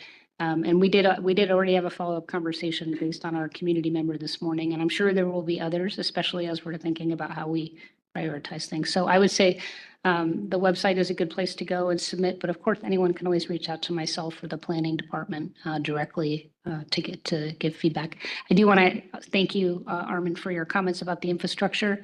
That's not very rarely seen. Like I could put visuals up here about our steam line replacement and our new PFAS plant. And I know it's not as exciting as these projects, but it's very important and also included in the plan. So thanks for highlighting that. The campus. It does, yeah. And we have very aging infrastructure. So we have to do that side by side. And often they're enabling projects. So One thing that came out of that plan also is that we have substantial capital needs just on renovations too, and then the renovate, knock down, build scenarios that we have to go through. And that's going to get, different over 10 years from now than now. So we have to really make sure this is ongoing. And then one of the things that I want to comment, I was thinking about this in the medical school I was mentioning to Joe, is that one of the concerns I have, like if we go forward with the medical school, that's a lot of money. We got a building, there's a big commitment, and we might get that funding from the state. I'm not talking about the 22 million on matriculation, just getting it to that point. And then if we're in a resource constrained environment, what will that take away from? If we do that, is it going to affect something else? And so I think we really have to think carefully about the commitments and I think we should think back to focusing and really prioritizing to what we think is the most important thing for the university. So that's my biggest concern about this, is that it doesn't really prioritize and focus. Good. Yeah, I agree with that. And I think the work that's happening with the committee that you're chairing, and the question is, how do we have some thoughts on how to restructure that so we keep that moving and keep that to be a fluid way of providing a feedback mechanism to Mark and Abby as that plan gets in motion. I think that's going to be an important part of it. So we'll talk more about how to execute on that. Because that's the biggest question. There's a lot of good stuff in that plan, and I read the whole thing. It was really informative. But it also brings up this opportunity on the Bay campus, and how do we prioritize that? So there's a lot to figure out there. That's a real estate thing. The Bay campus is the hidden jewel, a hidden opportunity, and maybe it's not so hidden because it really geographically and business-wise fits in an area that is very strategic and really can be capitalized on. If we wanted to be kind of I think of Quonset Point, I remember growing up and the Navy was there, and then they turned it into there's really an opportunity for lots of stuff, I think, in the Bay campus. This didn't go into the specifics of that, but if that was a priority that we're gonna become focused and dominant in that area, that could be done faster, I think. And I think that there'd be a lot of commercial demand for that. Yeah. Okay. Do you want me to do the motion on the plan, or do you want to do it? Madam Chairman. Vahid wants to do it. He wants to do, he likes But, to hand yeah. the agenda. It's good. Half an hour later. May I have a motion that the board approve the 2025 comprehensive campus plan as presented? Second. Any discussion on the motion? There being no discussion, ask for a voice vote. All in favor, please say yes. Yes. Any Yes. opposed? Any abstentions? Motion carries. Thank you. Thank you for all the work, Abby. Really, really good. Now the hot pot starts. Thank you. Exactly. Okay, let's go to finance and facilities, and I'll refer to Vahid. Finance and Facility Committee met on September 15th. We discussed a number of items. The meeting started with Vice President Benson providing an overview of anticipated FY25 year-end numbers. She noted that the university entered the FY25 expecting a $5.7 million shortfall, but the pre-audit actuals showed that we'll probably end up at a $1.5 million surplus at the end of the fiscal year. This is primarily due to the sound fiscal management of the university to bring down the university expenses by engaging in a balanced budget effort to align budgets with historical expenditures. She also discussed the new budget model, which is, she noted that its implementation is on track for FY27 launch, which with efforts in FY26 focus on subvention and developing reverse management policies. In addition, the university is launching a long-range planning effort. She expects to present this effort on the October committee meetings. We further discussed a number of items that are 8E to H on the agenda. They would be covered by omnibus vote. These included acceptance of a report on approvals under delegation of authority to the president relating to land and property, approval contracts in excess of $5 million, specifically for Hope Commons renovations, Atlantic Control Systems, and Performance Food Group. At this point, I have to ask, do any of the members of the board or committee members want an item removed from the omnibus vote and consider a separate vote, or have any issues with those items that I mentioned? Any more information? Okay. If not, then I can move into two action items that we'll have in front of you as part of the committee, which has to do with the budget as well as the two material changes to the ground lease for the new university housing project, the public-private partnership. At this point, I'll ask Vice President Benson to give us a summary of the budget and as well as the other item before we go to the vote. Great, thanks. If it's possible to pull the deck up for the FY27 budget request, I can just talk to, I know we don't have a lot of time and you have the whole presentation in your packet, but I wanted to just share some highlights of that. So starting on slide 6. Essentially, this is a budget request. We come to you every year in September asking for your approval for what we submit to the state, and it's due at the end of September. The budget request that we focus on in this meeting is really on the state appropriation or general appropriation, which is what the state gives us every year for our operations. We also talk about enrollment and tuition assumptions, but we come back to the board in February for approval of our tuition. So if we could start with slide 6, I'm going to go quickly because you have this. If there are any questions, I'm happy to answer. This is just a summary of what our budget would look like, our budget request, all funds, a pie chart version if our budget request was approved. So the total budget is about $1.1 billion. As you can see, the largest piece of revenue is tuition and fees, which is that navy blue piece. The general appropriation, feel like I'm like you, Mark. I need my glasses for what I'm seeing here. But the one we're going to talk mostly about today is the general state appropriation wedge, which is the green lime wedge there. So that's what we are asking for the state for to submit to support our operations. And then the other state appropriations, which is kind of the light blue wedge, and there's more detail off to the right, is really for our RICAP and GEO bond support. So that's really where the state supports us on the capital side. Next slide, please.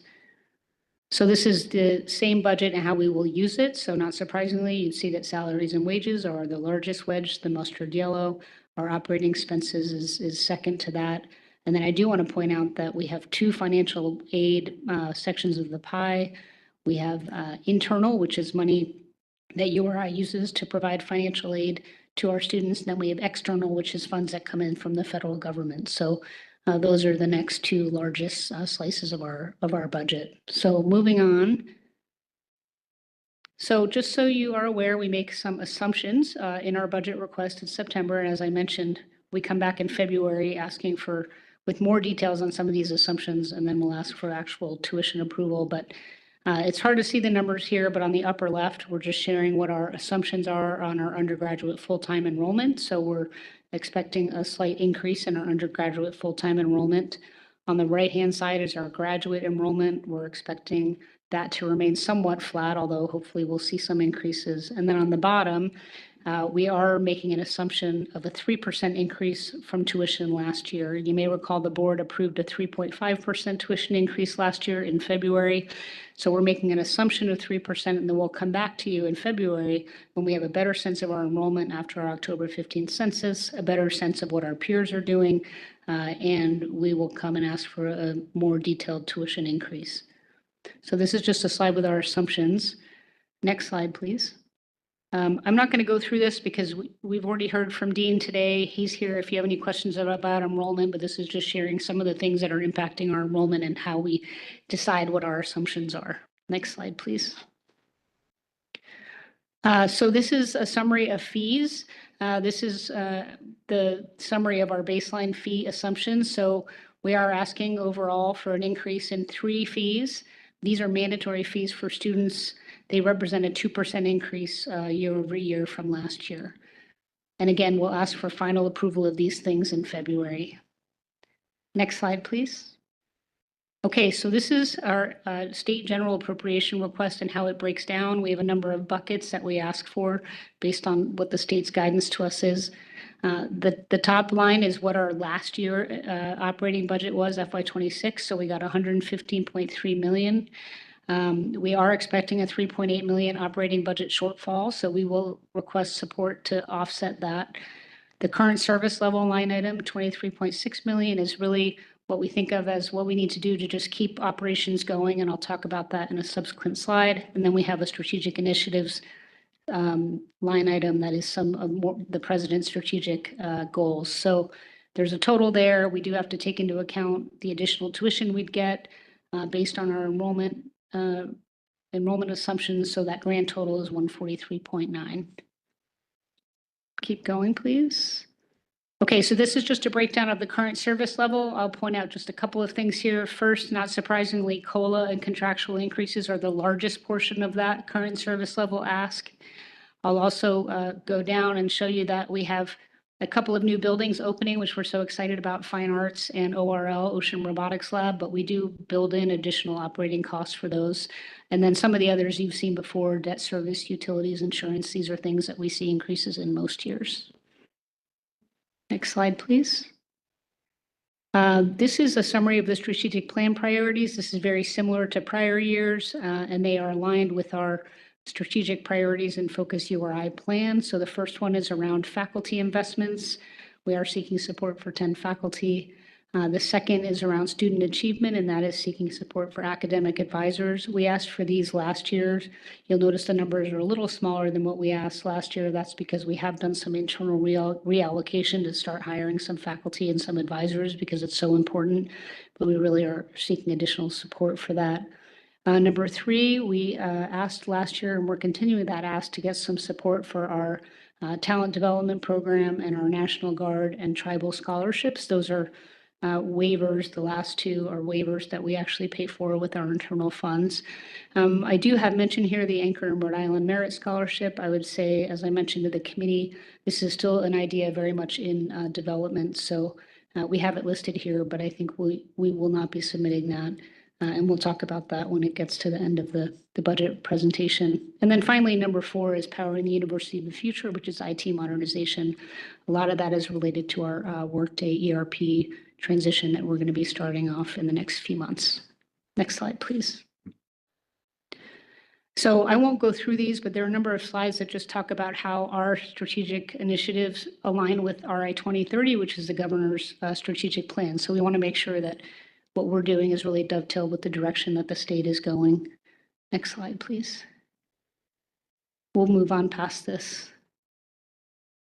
Okay, FTE cap. I think the board's heard us talk about this. We regrettably exceeded our cap in the last fiscal year. We asked for a significant increase to our baseline cap. The legislature did give us an increase of 100 FTE, which was wonderful, but since we were already exceeding the cap, we're again at risk of exceeding the cap. So we are seeking to get an increase to our baseline equivalent to what we asked last year. So this is just a summary of that, and there are a few slides following up on this that explain why we think the FTE cap can be very limiting for URI. These are important jobs. We have student numbers that have increased, and our FTE cap has remained relatively flat. We have auxiliary services like housing and dining that are totally fee supported, and those are included in the cap. So, you know, the more students we have living in housing and dining, we really need staff to support them. So we will be including that in our request again.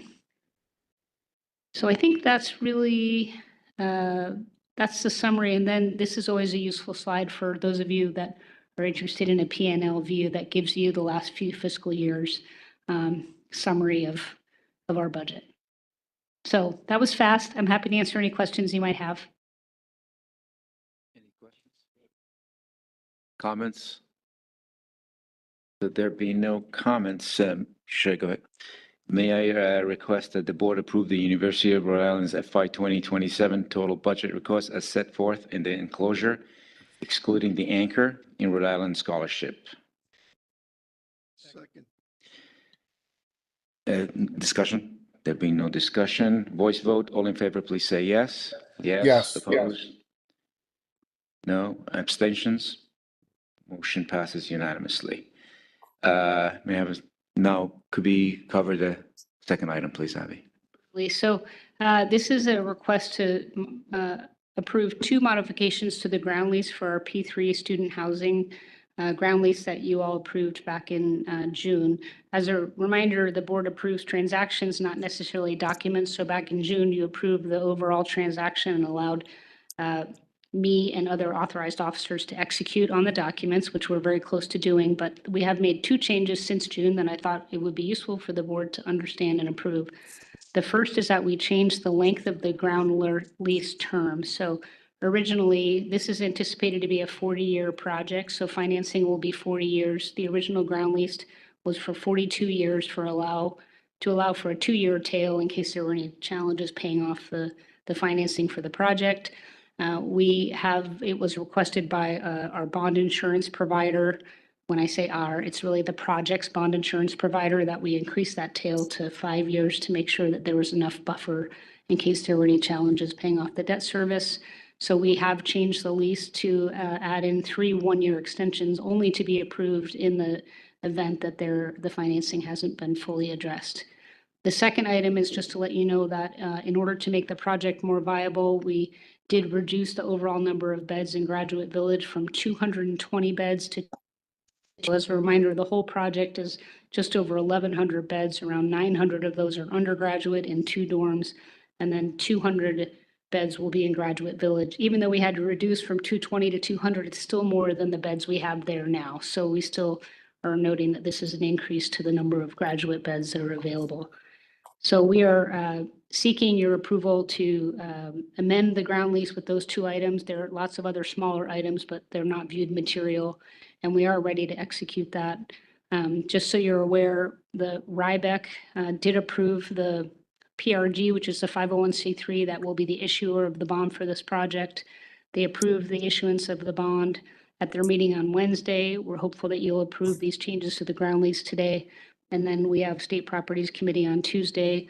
Our goal is to price the bonds next or on October 15th, sooner if we can, because the market's very favorable right now, and then close on the project at the end of October.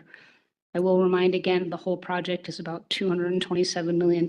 It is not our project. We are obviously a ground lease to the developer, but PRG is the group that will actually be issuing the bonds and developing the project on our behalf, along with Gilbane Development. So happy to answer any questions you might have. Before we get to a vote on this one, I just want to ask the rest of the committee if there's any items that I missed to cover that we discussed in our committee meeting. Any comments from anyone? Okay, good. Mike. I have one comment. I think this is a good example of where you can stretch your money. This is a $225 million project, which we're going to hopefully put in $5 million. Some of that's for surrounding things and maintenance. So think about it again, as you go through that campus plan, maybe other opportunities to do that where you get things done faster. Now we're going to pave. It's a ground lease. So in the ground lease, I think a lot of these will have to be a lot longer than that if they're commercial. So I think it's a very interesting model and a really innovative one, that we talked about for going forward with some of these projects. Thank you. And it is the first of its type in Rhode Island. So I think it's been a great learning experience for everyone involved. And I hope there's an opportunity to consider this as a delivery mechanism for future projects. Yep. Agreed. All right. So may I have a motion that the board approve changes to the June 27, 2025 resolution approving the project and authorizing each authorized officer to execute development, construction, and financing of the 2 new on-campus undergraduate student housing communities and 1 on-campus graduate student and family housing community at the University of Rhode Island, and to execute documents and take actions, all as further described in the enclosed resolution. Second, thank you. Discussions? There be no discussion. I ask for a voice vote. All in favor, please say yes. Yes. Opposed? Abstentions? Motion passes unanimously. With that, I'm done, Madam Chair. Thank you. Say that again, Tom. I didn't hear the question. I think those 2 dorms would be completed. The first is due to be complete fall 2027 and the second in fall 2028. The second 2, fall 2028. Grad Village may be a little sooner, but yeah. So they're soon. We're going to get started as soon as we get through these approvals and reach financial close.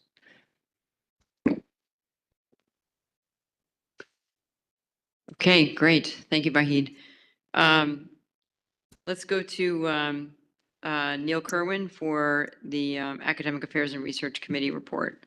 Thank you, Margot. The Academic Affairs and Research Committee met on September 15th of this year. We considered 2 action items, both of which are slated for the omnibus vote. One having to do with the standard approval for the awarding of undergraduate and graduate degrees, diplomas, certificates, and honors.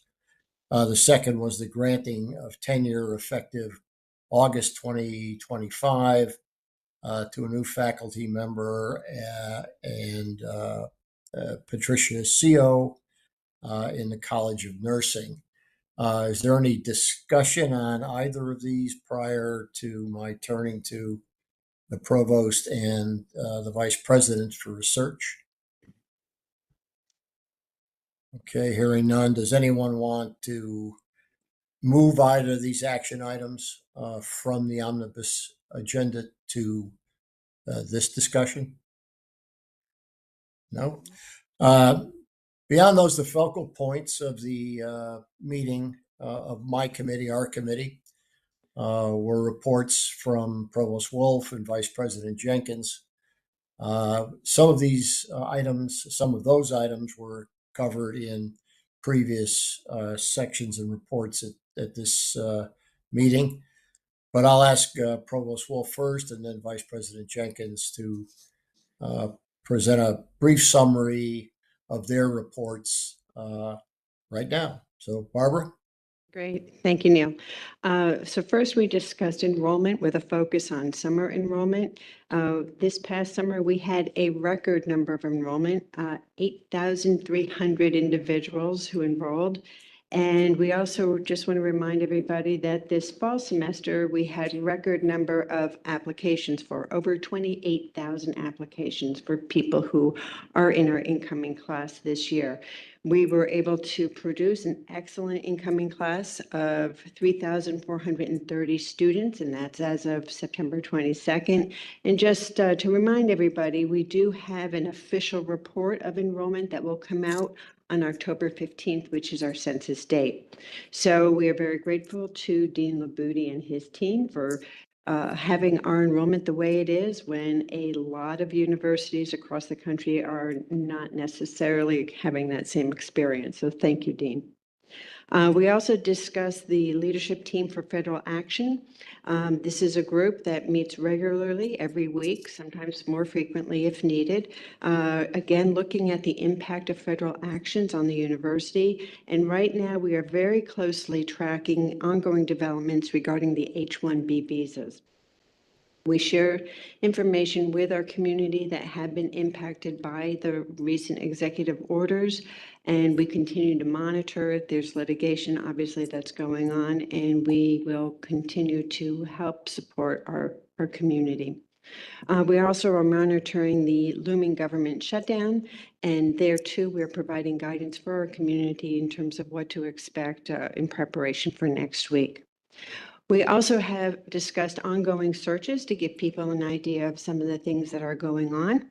We are soon to launch a national search for the next dean of the College of Arts and Sciences.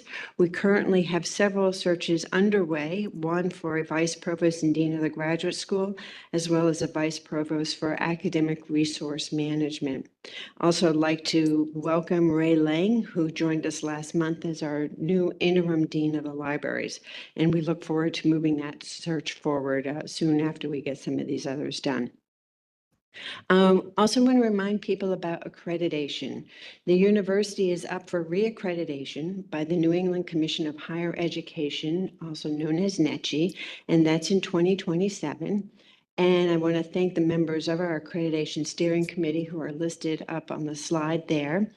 Special thanks to Dr. Sue Adams, who's our Vice Provost for Academic and Faculty Initiatives. She's leading this accreditation activity. And also to thank Chair Kerwin for representing the board on the steering committee. So in terms of the timeline, what they are doing now is devoting this fall to planning and data collection in preparation for a self-study, which will occur over the next year. And we will have a preliminary draft completed by March of 2027 with a final report submitted to NECHI in August of 2027. So that is a quick summary. Any questions? I'll turn it over to Bethany.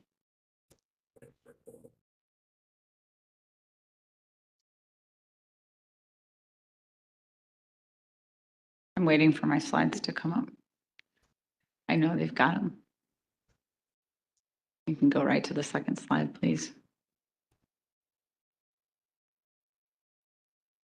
All right, so I just want to report kind of our year in research in terms of numbers and impacts. And so these slides are available to you. We went through this in detail in the ARC committee. In FY25, we had 143.1 million in sponsored research. So these are awards that came in through the division. As you can see, the last 3 years have been really this high watermark, and that from last year to this year, we only had about a $3 million loss in new awards, despite all of the federal actions. So I'm really proud of our faculty in this number, and you can see how hard people are working on the next slide.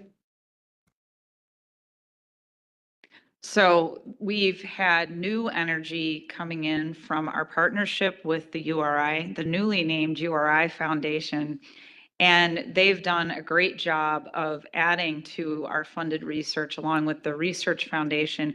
And this actually has brought us to a total, which is a high water mark of 162 million. So This is a year where we've had the highest research numbers that we've had in recent history.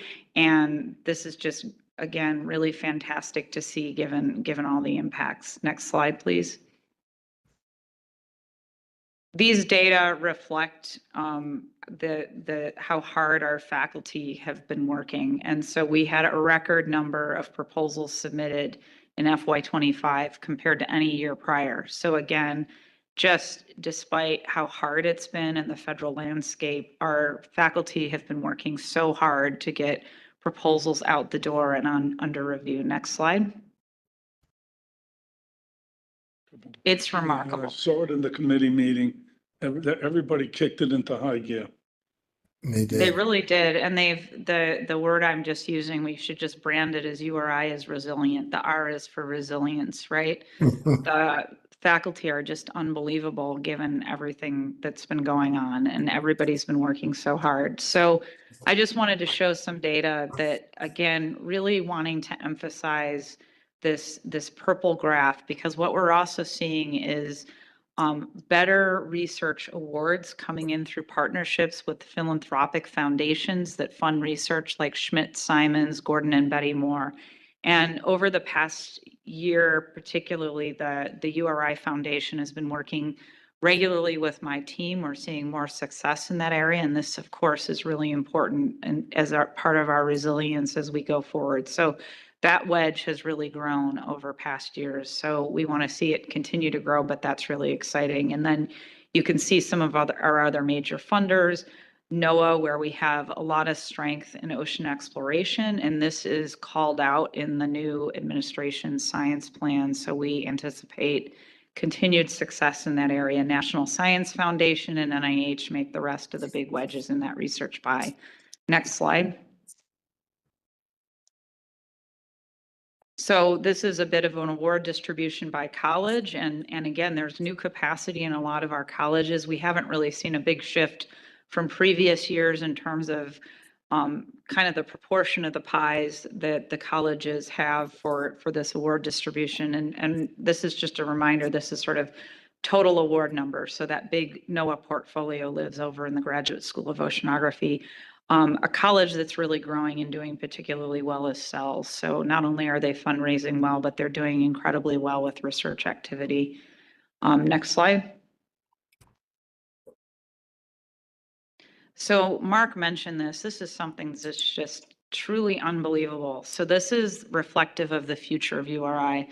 Our brand new faculty are getting these incredibly prestigious awards from the National Science Foundation. So that these awards recognize folks that have incredible research promise, but also promise as educators and mentors. And so we had 5 faculty selected for the NSF Career Award in 2025. We have never had that many in any previous year. So this was an incredible year for our new faculty.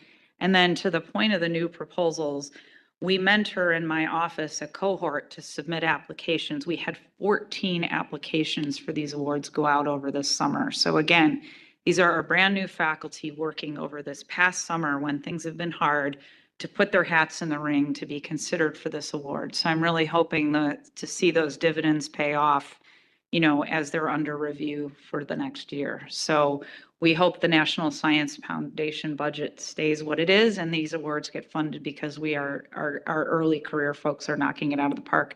Next slide.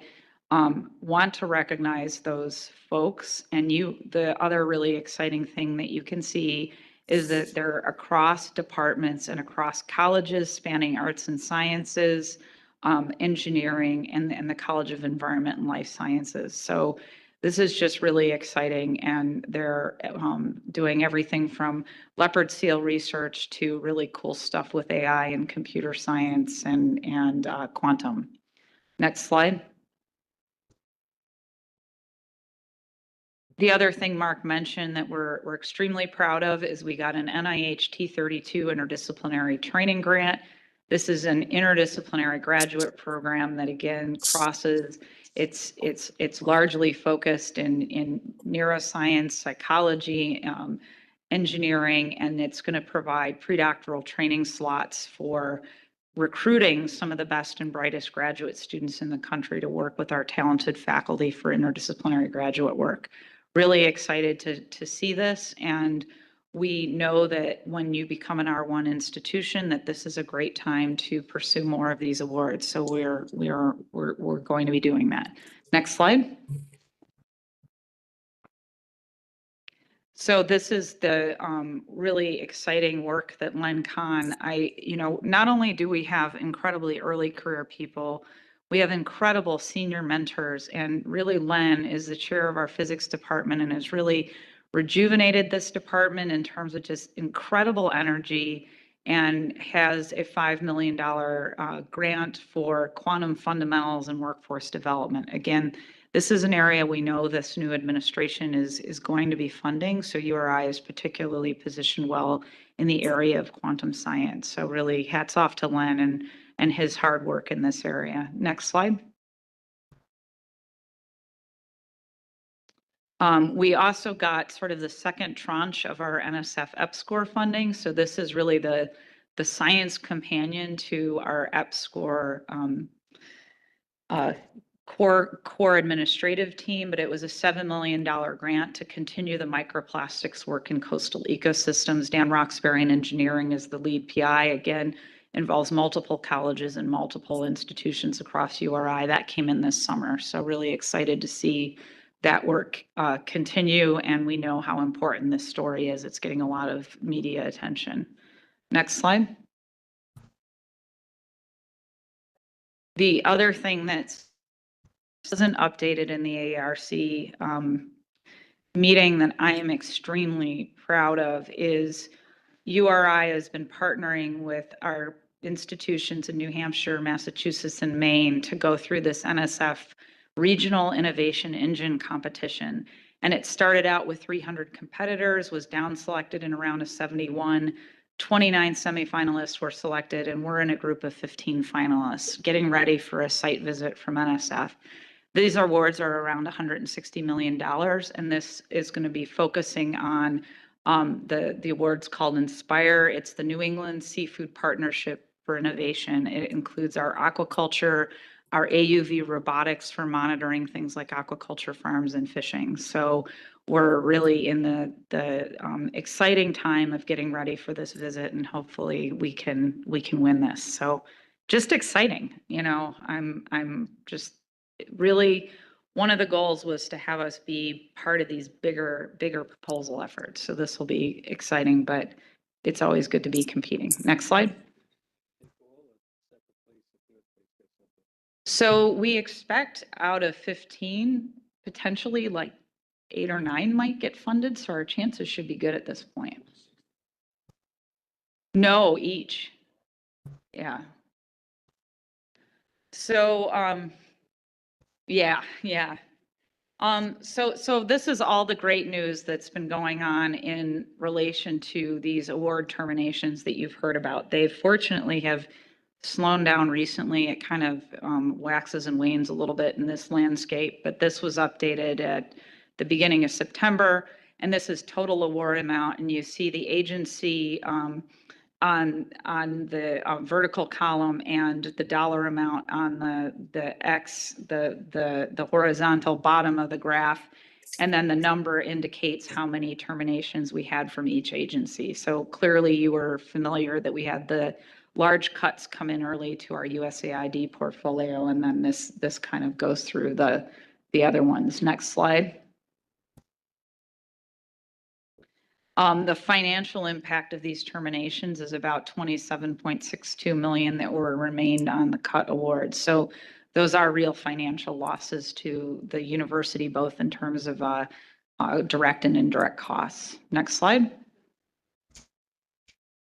Right? Yeah. Yeah. So good work. I mean, you're working your way back. Yeah. And I just want to touch on this really. I know we're getting late in the day, but wanted to just update the board on some of the new activities around our IP and innovation that we're starting to think differently about. Next slide. So I already showed this, but this is our IP by the numbers. This is our current state with intellectual property. Next slide. So working again with a recentered research foundation to think about how we accelerate tech transfer and use tech transfer as the basis of a kind of our economic development engine in the university. Next slide. So there's a growing IP and innovation team at the URI Research Foundation, and this is really being led most directly by Pete Rumsey, who's been serving as the Chief Business Development Officer. And we recently recruited a woman named Allison Markova, who's now the Director of Tech Transfer and Innovation Partnerships. She comes with tech transfer, many years of tech transfer experience, so she will be and has been, even though she hasn't been here for more than a few weeks, really helping us focus on our licensing and intellectual property. Next slide. So Allison's been thinking about really the strategic model for tech transfer, which there's sort of been a kind of classic pipeline of, find the discovery with the faculty, patent the discovery, try to license the patent, but there's all these places to branch out. And this is a very busy slide, but thinking about startup companies and how this is really a place that there's different points of entry and exit and ways to kind of, get again, this wheel of innovation going. Next slide. And we're really looking at sort of, again, a landing page for this and working on, even things like the Research Foundation website, which is going to have more of an impact for our research. Next slide. And so one of the things we've done is work on getting the IP onto this. There's little cards for each of the URI inventions to make it much more visible, working with this company called Impart. So we're pushing our protected technologies out there so that industries can find it more easily. Next slide.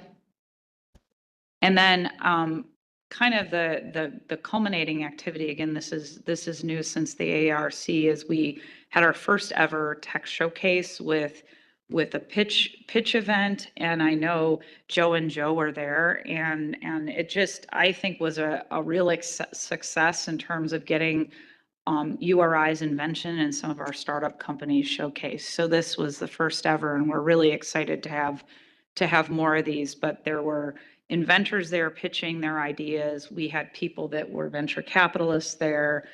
A mingling session afterwards so people could talk to each other. So if you're interested in hearing more about how it went, I'm sure Joe and Joe would be willing to share with you guys afterwards. But it was a lot of fun and had a lot of energy. So excited to see more of this happening at the university. Next slide. And then really thinking again, how do we change how we license? So again, concierge services for faculty, terms that are favorable, and just expertise around this is going to be really helpful. Next slide. And then, it's really all about engagement and benchmarking with peers and stimulating this ecosystem. And I believe that's my last slide, but those are the sort of plans in place for the IP and the commercialization in the near future. So go ahead, Tom. Fantastic. I mean, we've been talking about this for a long time, and it's a perfect example of changes in leadership matters, and it makes an impact. And what you've done here, pulling this together with that group, I mean, you think about the number of submissions we put in, the number of new faculty we put in. I mean, going against headwinds from the administration. So this is like a revenue growth and reputational growth generator. It's fantastic. And I think it's just going to be a flywheel as we move it along. And faculty are going to get more engaged. They're going to get rewarded. It's going to be incentivized. I mean, the changes you made, just grant writers and helping facilitate more submissions. So well done. Great job with the team. And I think this is a big deal for the university, a really big deal.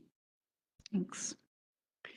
So I 100% agree with what Tom said. I would encourage you to continue the push on the URI Research Foundation was structured as a facilitation for URI to be making this kind of progress. And like I noticed things like the URI Research Foundation logo is a little different. I would just continue to push on what the purpose of the Research Foundation is, and that it is part and parcel of the university. It just is a structure that helps us facilitate this work. And you're getting there, but I would keep moving in that direction. Are there any other questions for either Barbara or Bethany? If not, that concludes my report. I can just tell you it's been a joy for the members of Academic Affairs and Research Committee to see the progress that Barbara and Bethany have been reporting on. They're confronting these headwinds, as Tom put it, with exactly the right attitude and obviously important results. Well, that's it, Madam Chair. Thank you, Neil. Okay, let's go to Jay for the Student Life and Athletics Committee report. Very good. So just continue on with the excitement. We had the Student Life and Athletics Committee met on the 18th of September. Michelle actually ran that meeting for us, so thank you, Michelle. We had reports by both Thor and Ellen, who will gladly provide their remarks right after I just share that there was an exciting video that was shared during the Student Life Athletics Committee that I'll have these folks cue. If Thor, if you don't mind coming up to the podium to share your highlights. But a couple of things that I wanted to also share was it was Ryan Estes' first meeting with us, so thank you for joining as a student representative. And it's always exciting to have a student present during these meetings. And we also had Lily Stasatis attend. Did I say that right, Thor? Okay. But just to share, she's an MBA grad student. She's a rowing team member. She's a student athletic advisory committee president. I mean, we've got really great students. So I just wanted to highlight that we had a student present. And with that, let the video roll, and Thor, you can have your remarks right after that. So this is the football field. To be. The construction's supposed to begin in January, but certainly Populous, who's a design firm that that's doing a lot of all the design work for all our projects, put this together for us. It becomes a great conversation piece for donor discussions and so forth around fundraising for Mead. But you can see certainly makes a huge difference. Very excited about this project getting started. It's going to be about 5,000 seats. Brand new press box, allowing us to really be more of a state-of-the-art facility for an FCS level program where we do such a great job as a university on our Flow Sports broadcast, game broadcasts, and obviously the investment in the new video scoreboard. So a lot of good things there. So we're very grateful about that, but that gives you a sense of what it's going to look like. Another cool project that's being undertaken right now is our new track. If you haven't been down there, you should drive by it. You won't recognize the place. It's unbelievable. So a huge shout out to the facility services team and work that's being done there. You all have my presentation, but just wanted to highlight a couple of really exciting points here, and then I can certainly answer any questions. Casey Light, our Chief Compliance Officer, is also here if you have any NCAA compliance questions for us as well. But this past spring, again, even in the world of NIL and so forth, we all know why our students are here, and they had an incredible academic year. We had a cumulative GPA of 332, which is the highest all time, and that's for all of our student athletes. Over 92 different majors or programs, 80 undergraduate majors, 12 degree programs, and 57.7% of our student athletes made the dean's list in the spring semester, which is also the highest. And as we looked at, we reported out on our metrics, the KPI metrics. So those of you that do not recall, over a 10-year period, our goal is to have 12 different teams win a conference championship.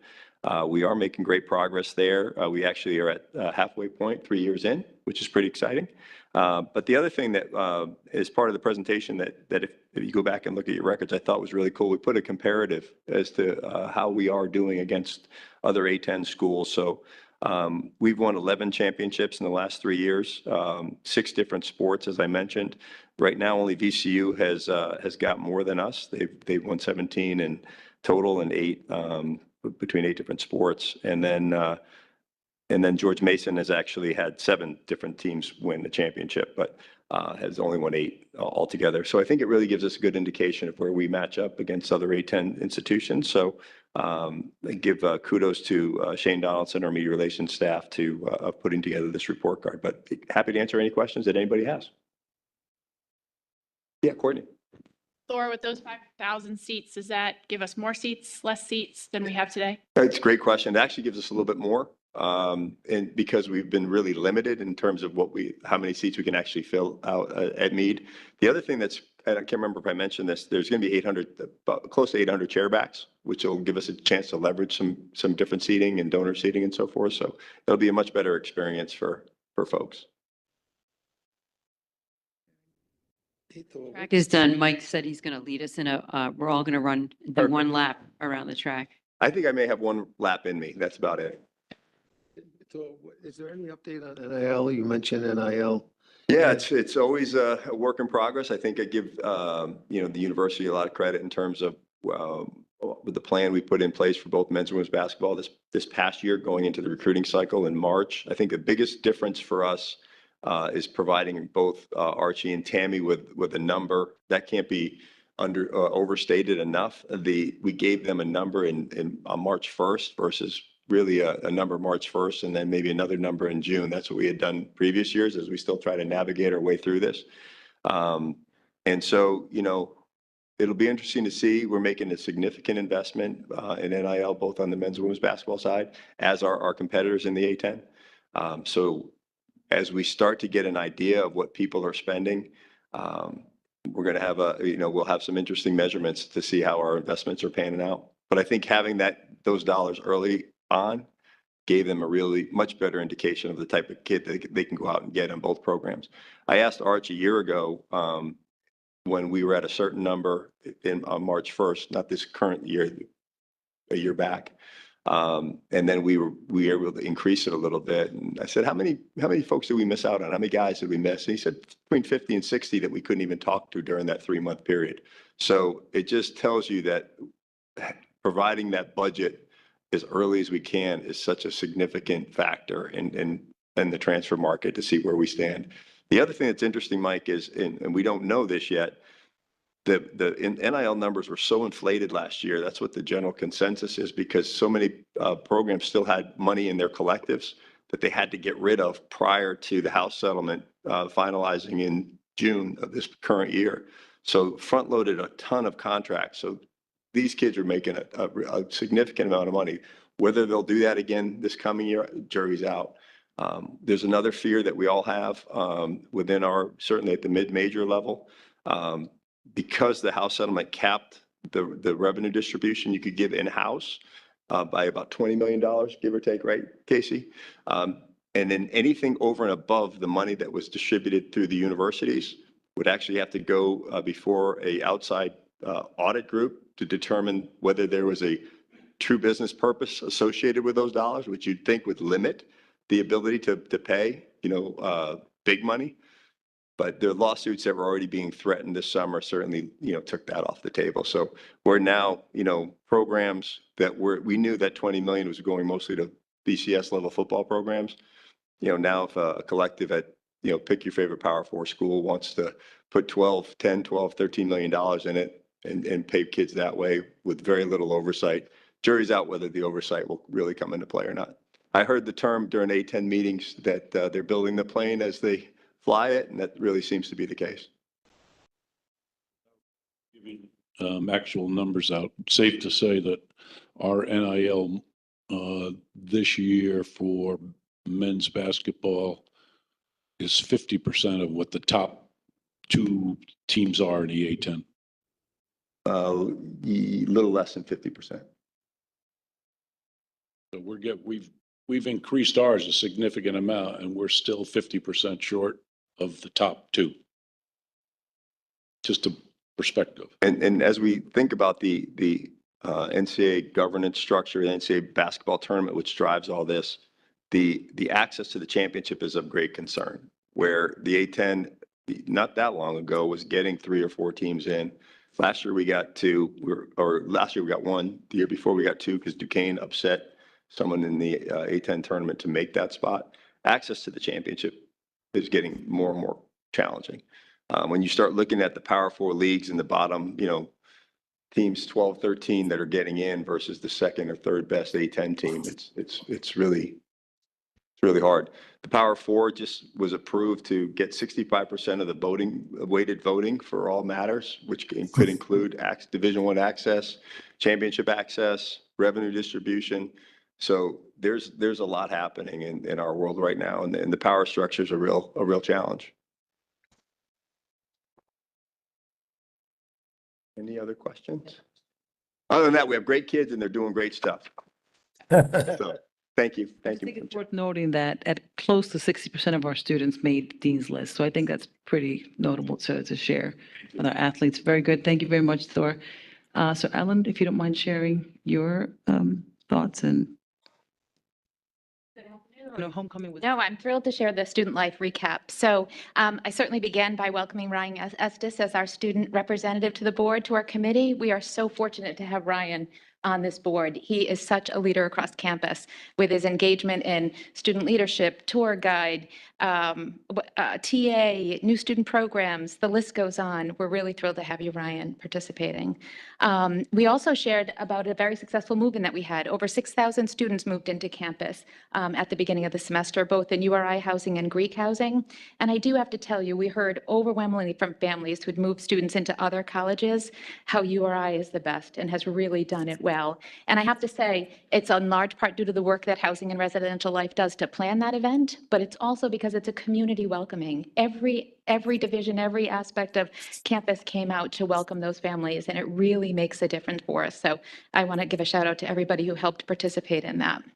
So a comprehensive report was given, and I won't go through all of that, of the many different departments across student affairs that contributed to student success and the impact in supporting our strategic goals.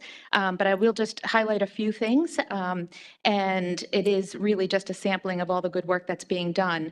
Certainly, the progress we've made with working on the housing P3 and the fact that we are very close to financial close and the ability to construct the new residence halls, both undergraduate and graduate villages, is key to the success that we've had over the last year. And I do want to give a shout out to AVP Tom Cooley from Student Affairs, and certainly Ryan Carrillo from Abby's team, who worked tirelessly over this last year to get us to this point. Another goal was we successfully transitioned our campus store to the Follett Higher Ed Management, and we're really excited about that. If you haven't been into the store, there is a refreshed look, and quite frankly, we're already working on next summer a major renovation to that space. I also encourage you to go online and see all the new offerings that we have as well. Another great success is that our health services applied for and received a $285,000 grant to open the first in the state collegiate recovery center. And that's located in the Student Memorial Union. We had a ribbon cutting about 2 weeks ago, thereabouts. And it is really a space that we can offer to our students who are in recovery, want to get into recovery, and education around that. And we had a terrific turnout, and we're really excited to be able to have that opportunity here on this campus. Our club sports team continue to do excellent work on the fields. 43% of our teams advanced to postseason play, and 60% of our student athletes earned the Dean's List. I believe all of the teams were at a 3.0 or better, and that's really a high level of competition for them. Our Greek life is recognized the highest numbers we've had, with over 3,500 student members of Greek life. Again, all of the fraternities and sororities having above 3.0. Our sororities came in at a cumulative GPA of 3.30, and our fraternities at a 3.06. So that's great news. And in line with their philanthropy goals, they raised over $300,000 last year, a 3-year, over $1 million. So they continue to do great work in our community.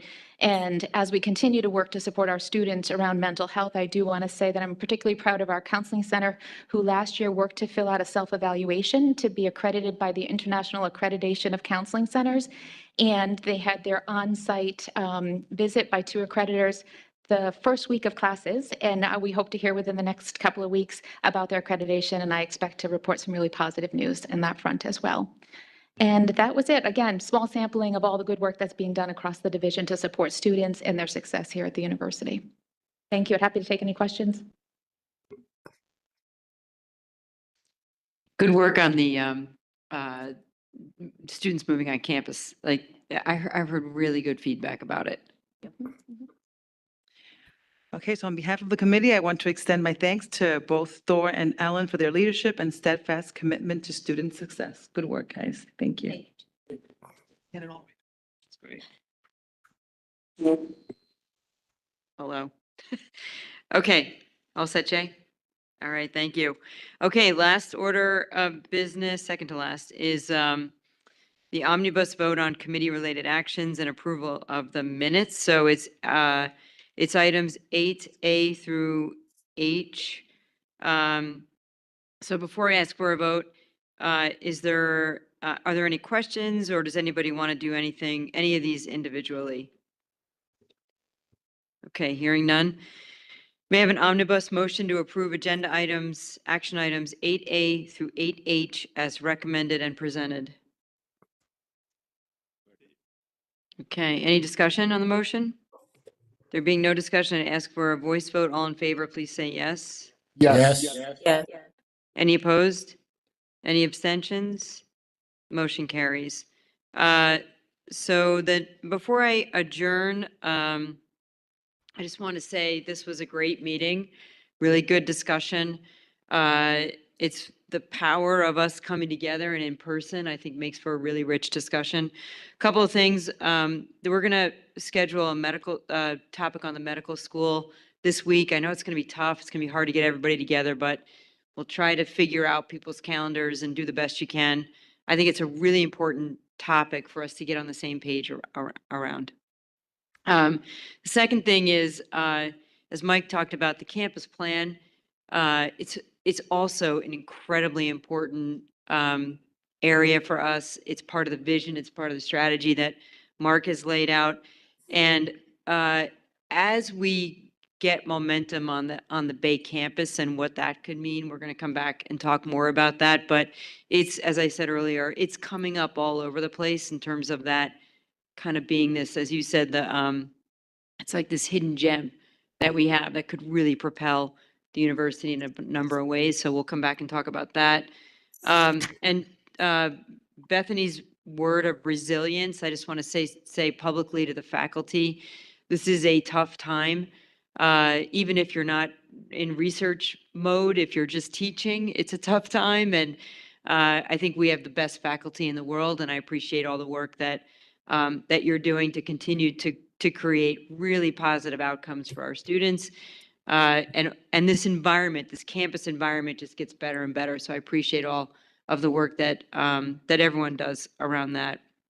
And then all of that comes to fruition in the rankings. And we had a long discussion about rankings. And Tom, you said this well, like all of this work, it comes out in the wash and it comes out in our rankings. So I think, all of us understanding that every one of these inputs leads to better student outcomes, raises the reputation of the university.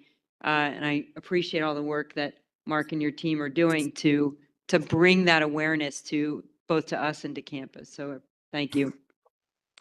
Okay, so last item, may I have a motion to adjourn? Yeah.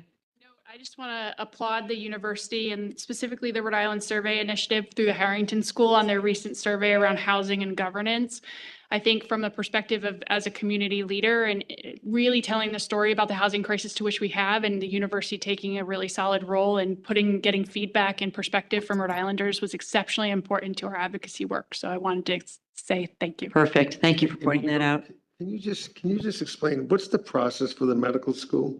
Because I'm going to be in Europe next week. Are we voting on something next week? Or? No, but I want to have a good discussion about making sure that the whole board understands what the opportunity is. What are the pros and cons? What does it propel us? What are the risks to it? There's nothing to vote on, but the Trip Umbach report will be finalized in the next week or two. And we will eventually, it is going to come to a vote here. So we just need to make sure that we're having a fulsome discussion about it. I just want to remind that on October 9th, there's a public hearing at the State House. So this is being organized through a Senate committee. And so they were the ones that really pushed and brought this committee together. So there is an opportunity for the public to comment on after 5 p.m. on October 9th. So is this board on the final say? Not, Yes. Which is why we have to spend some time on it. Okay, may I have a motion to, any other comments before I take this motion? Okay, may I have a motion to adjourn? We are unanimous on that. May I have a second? All right, all those in favor, please say yes. Yes. Any opposed? Any abstentions? Motion carries. The next URI Board of Trustees meeting is Friday, November 7th, and we'll see you all there. Thank you.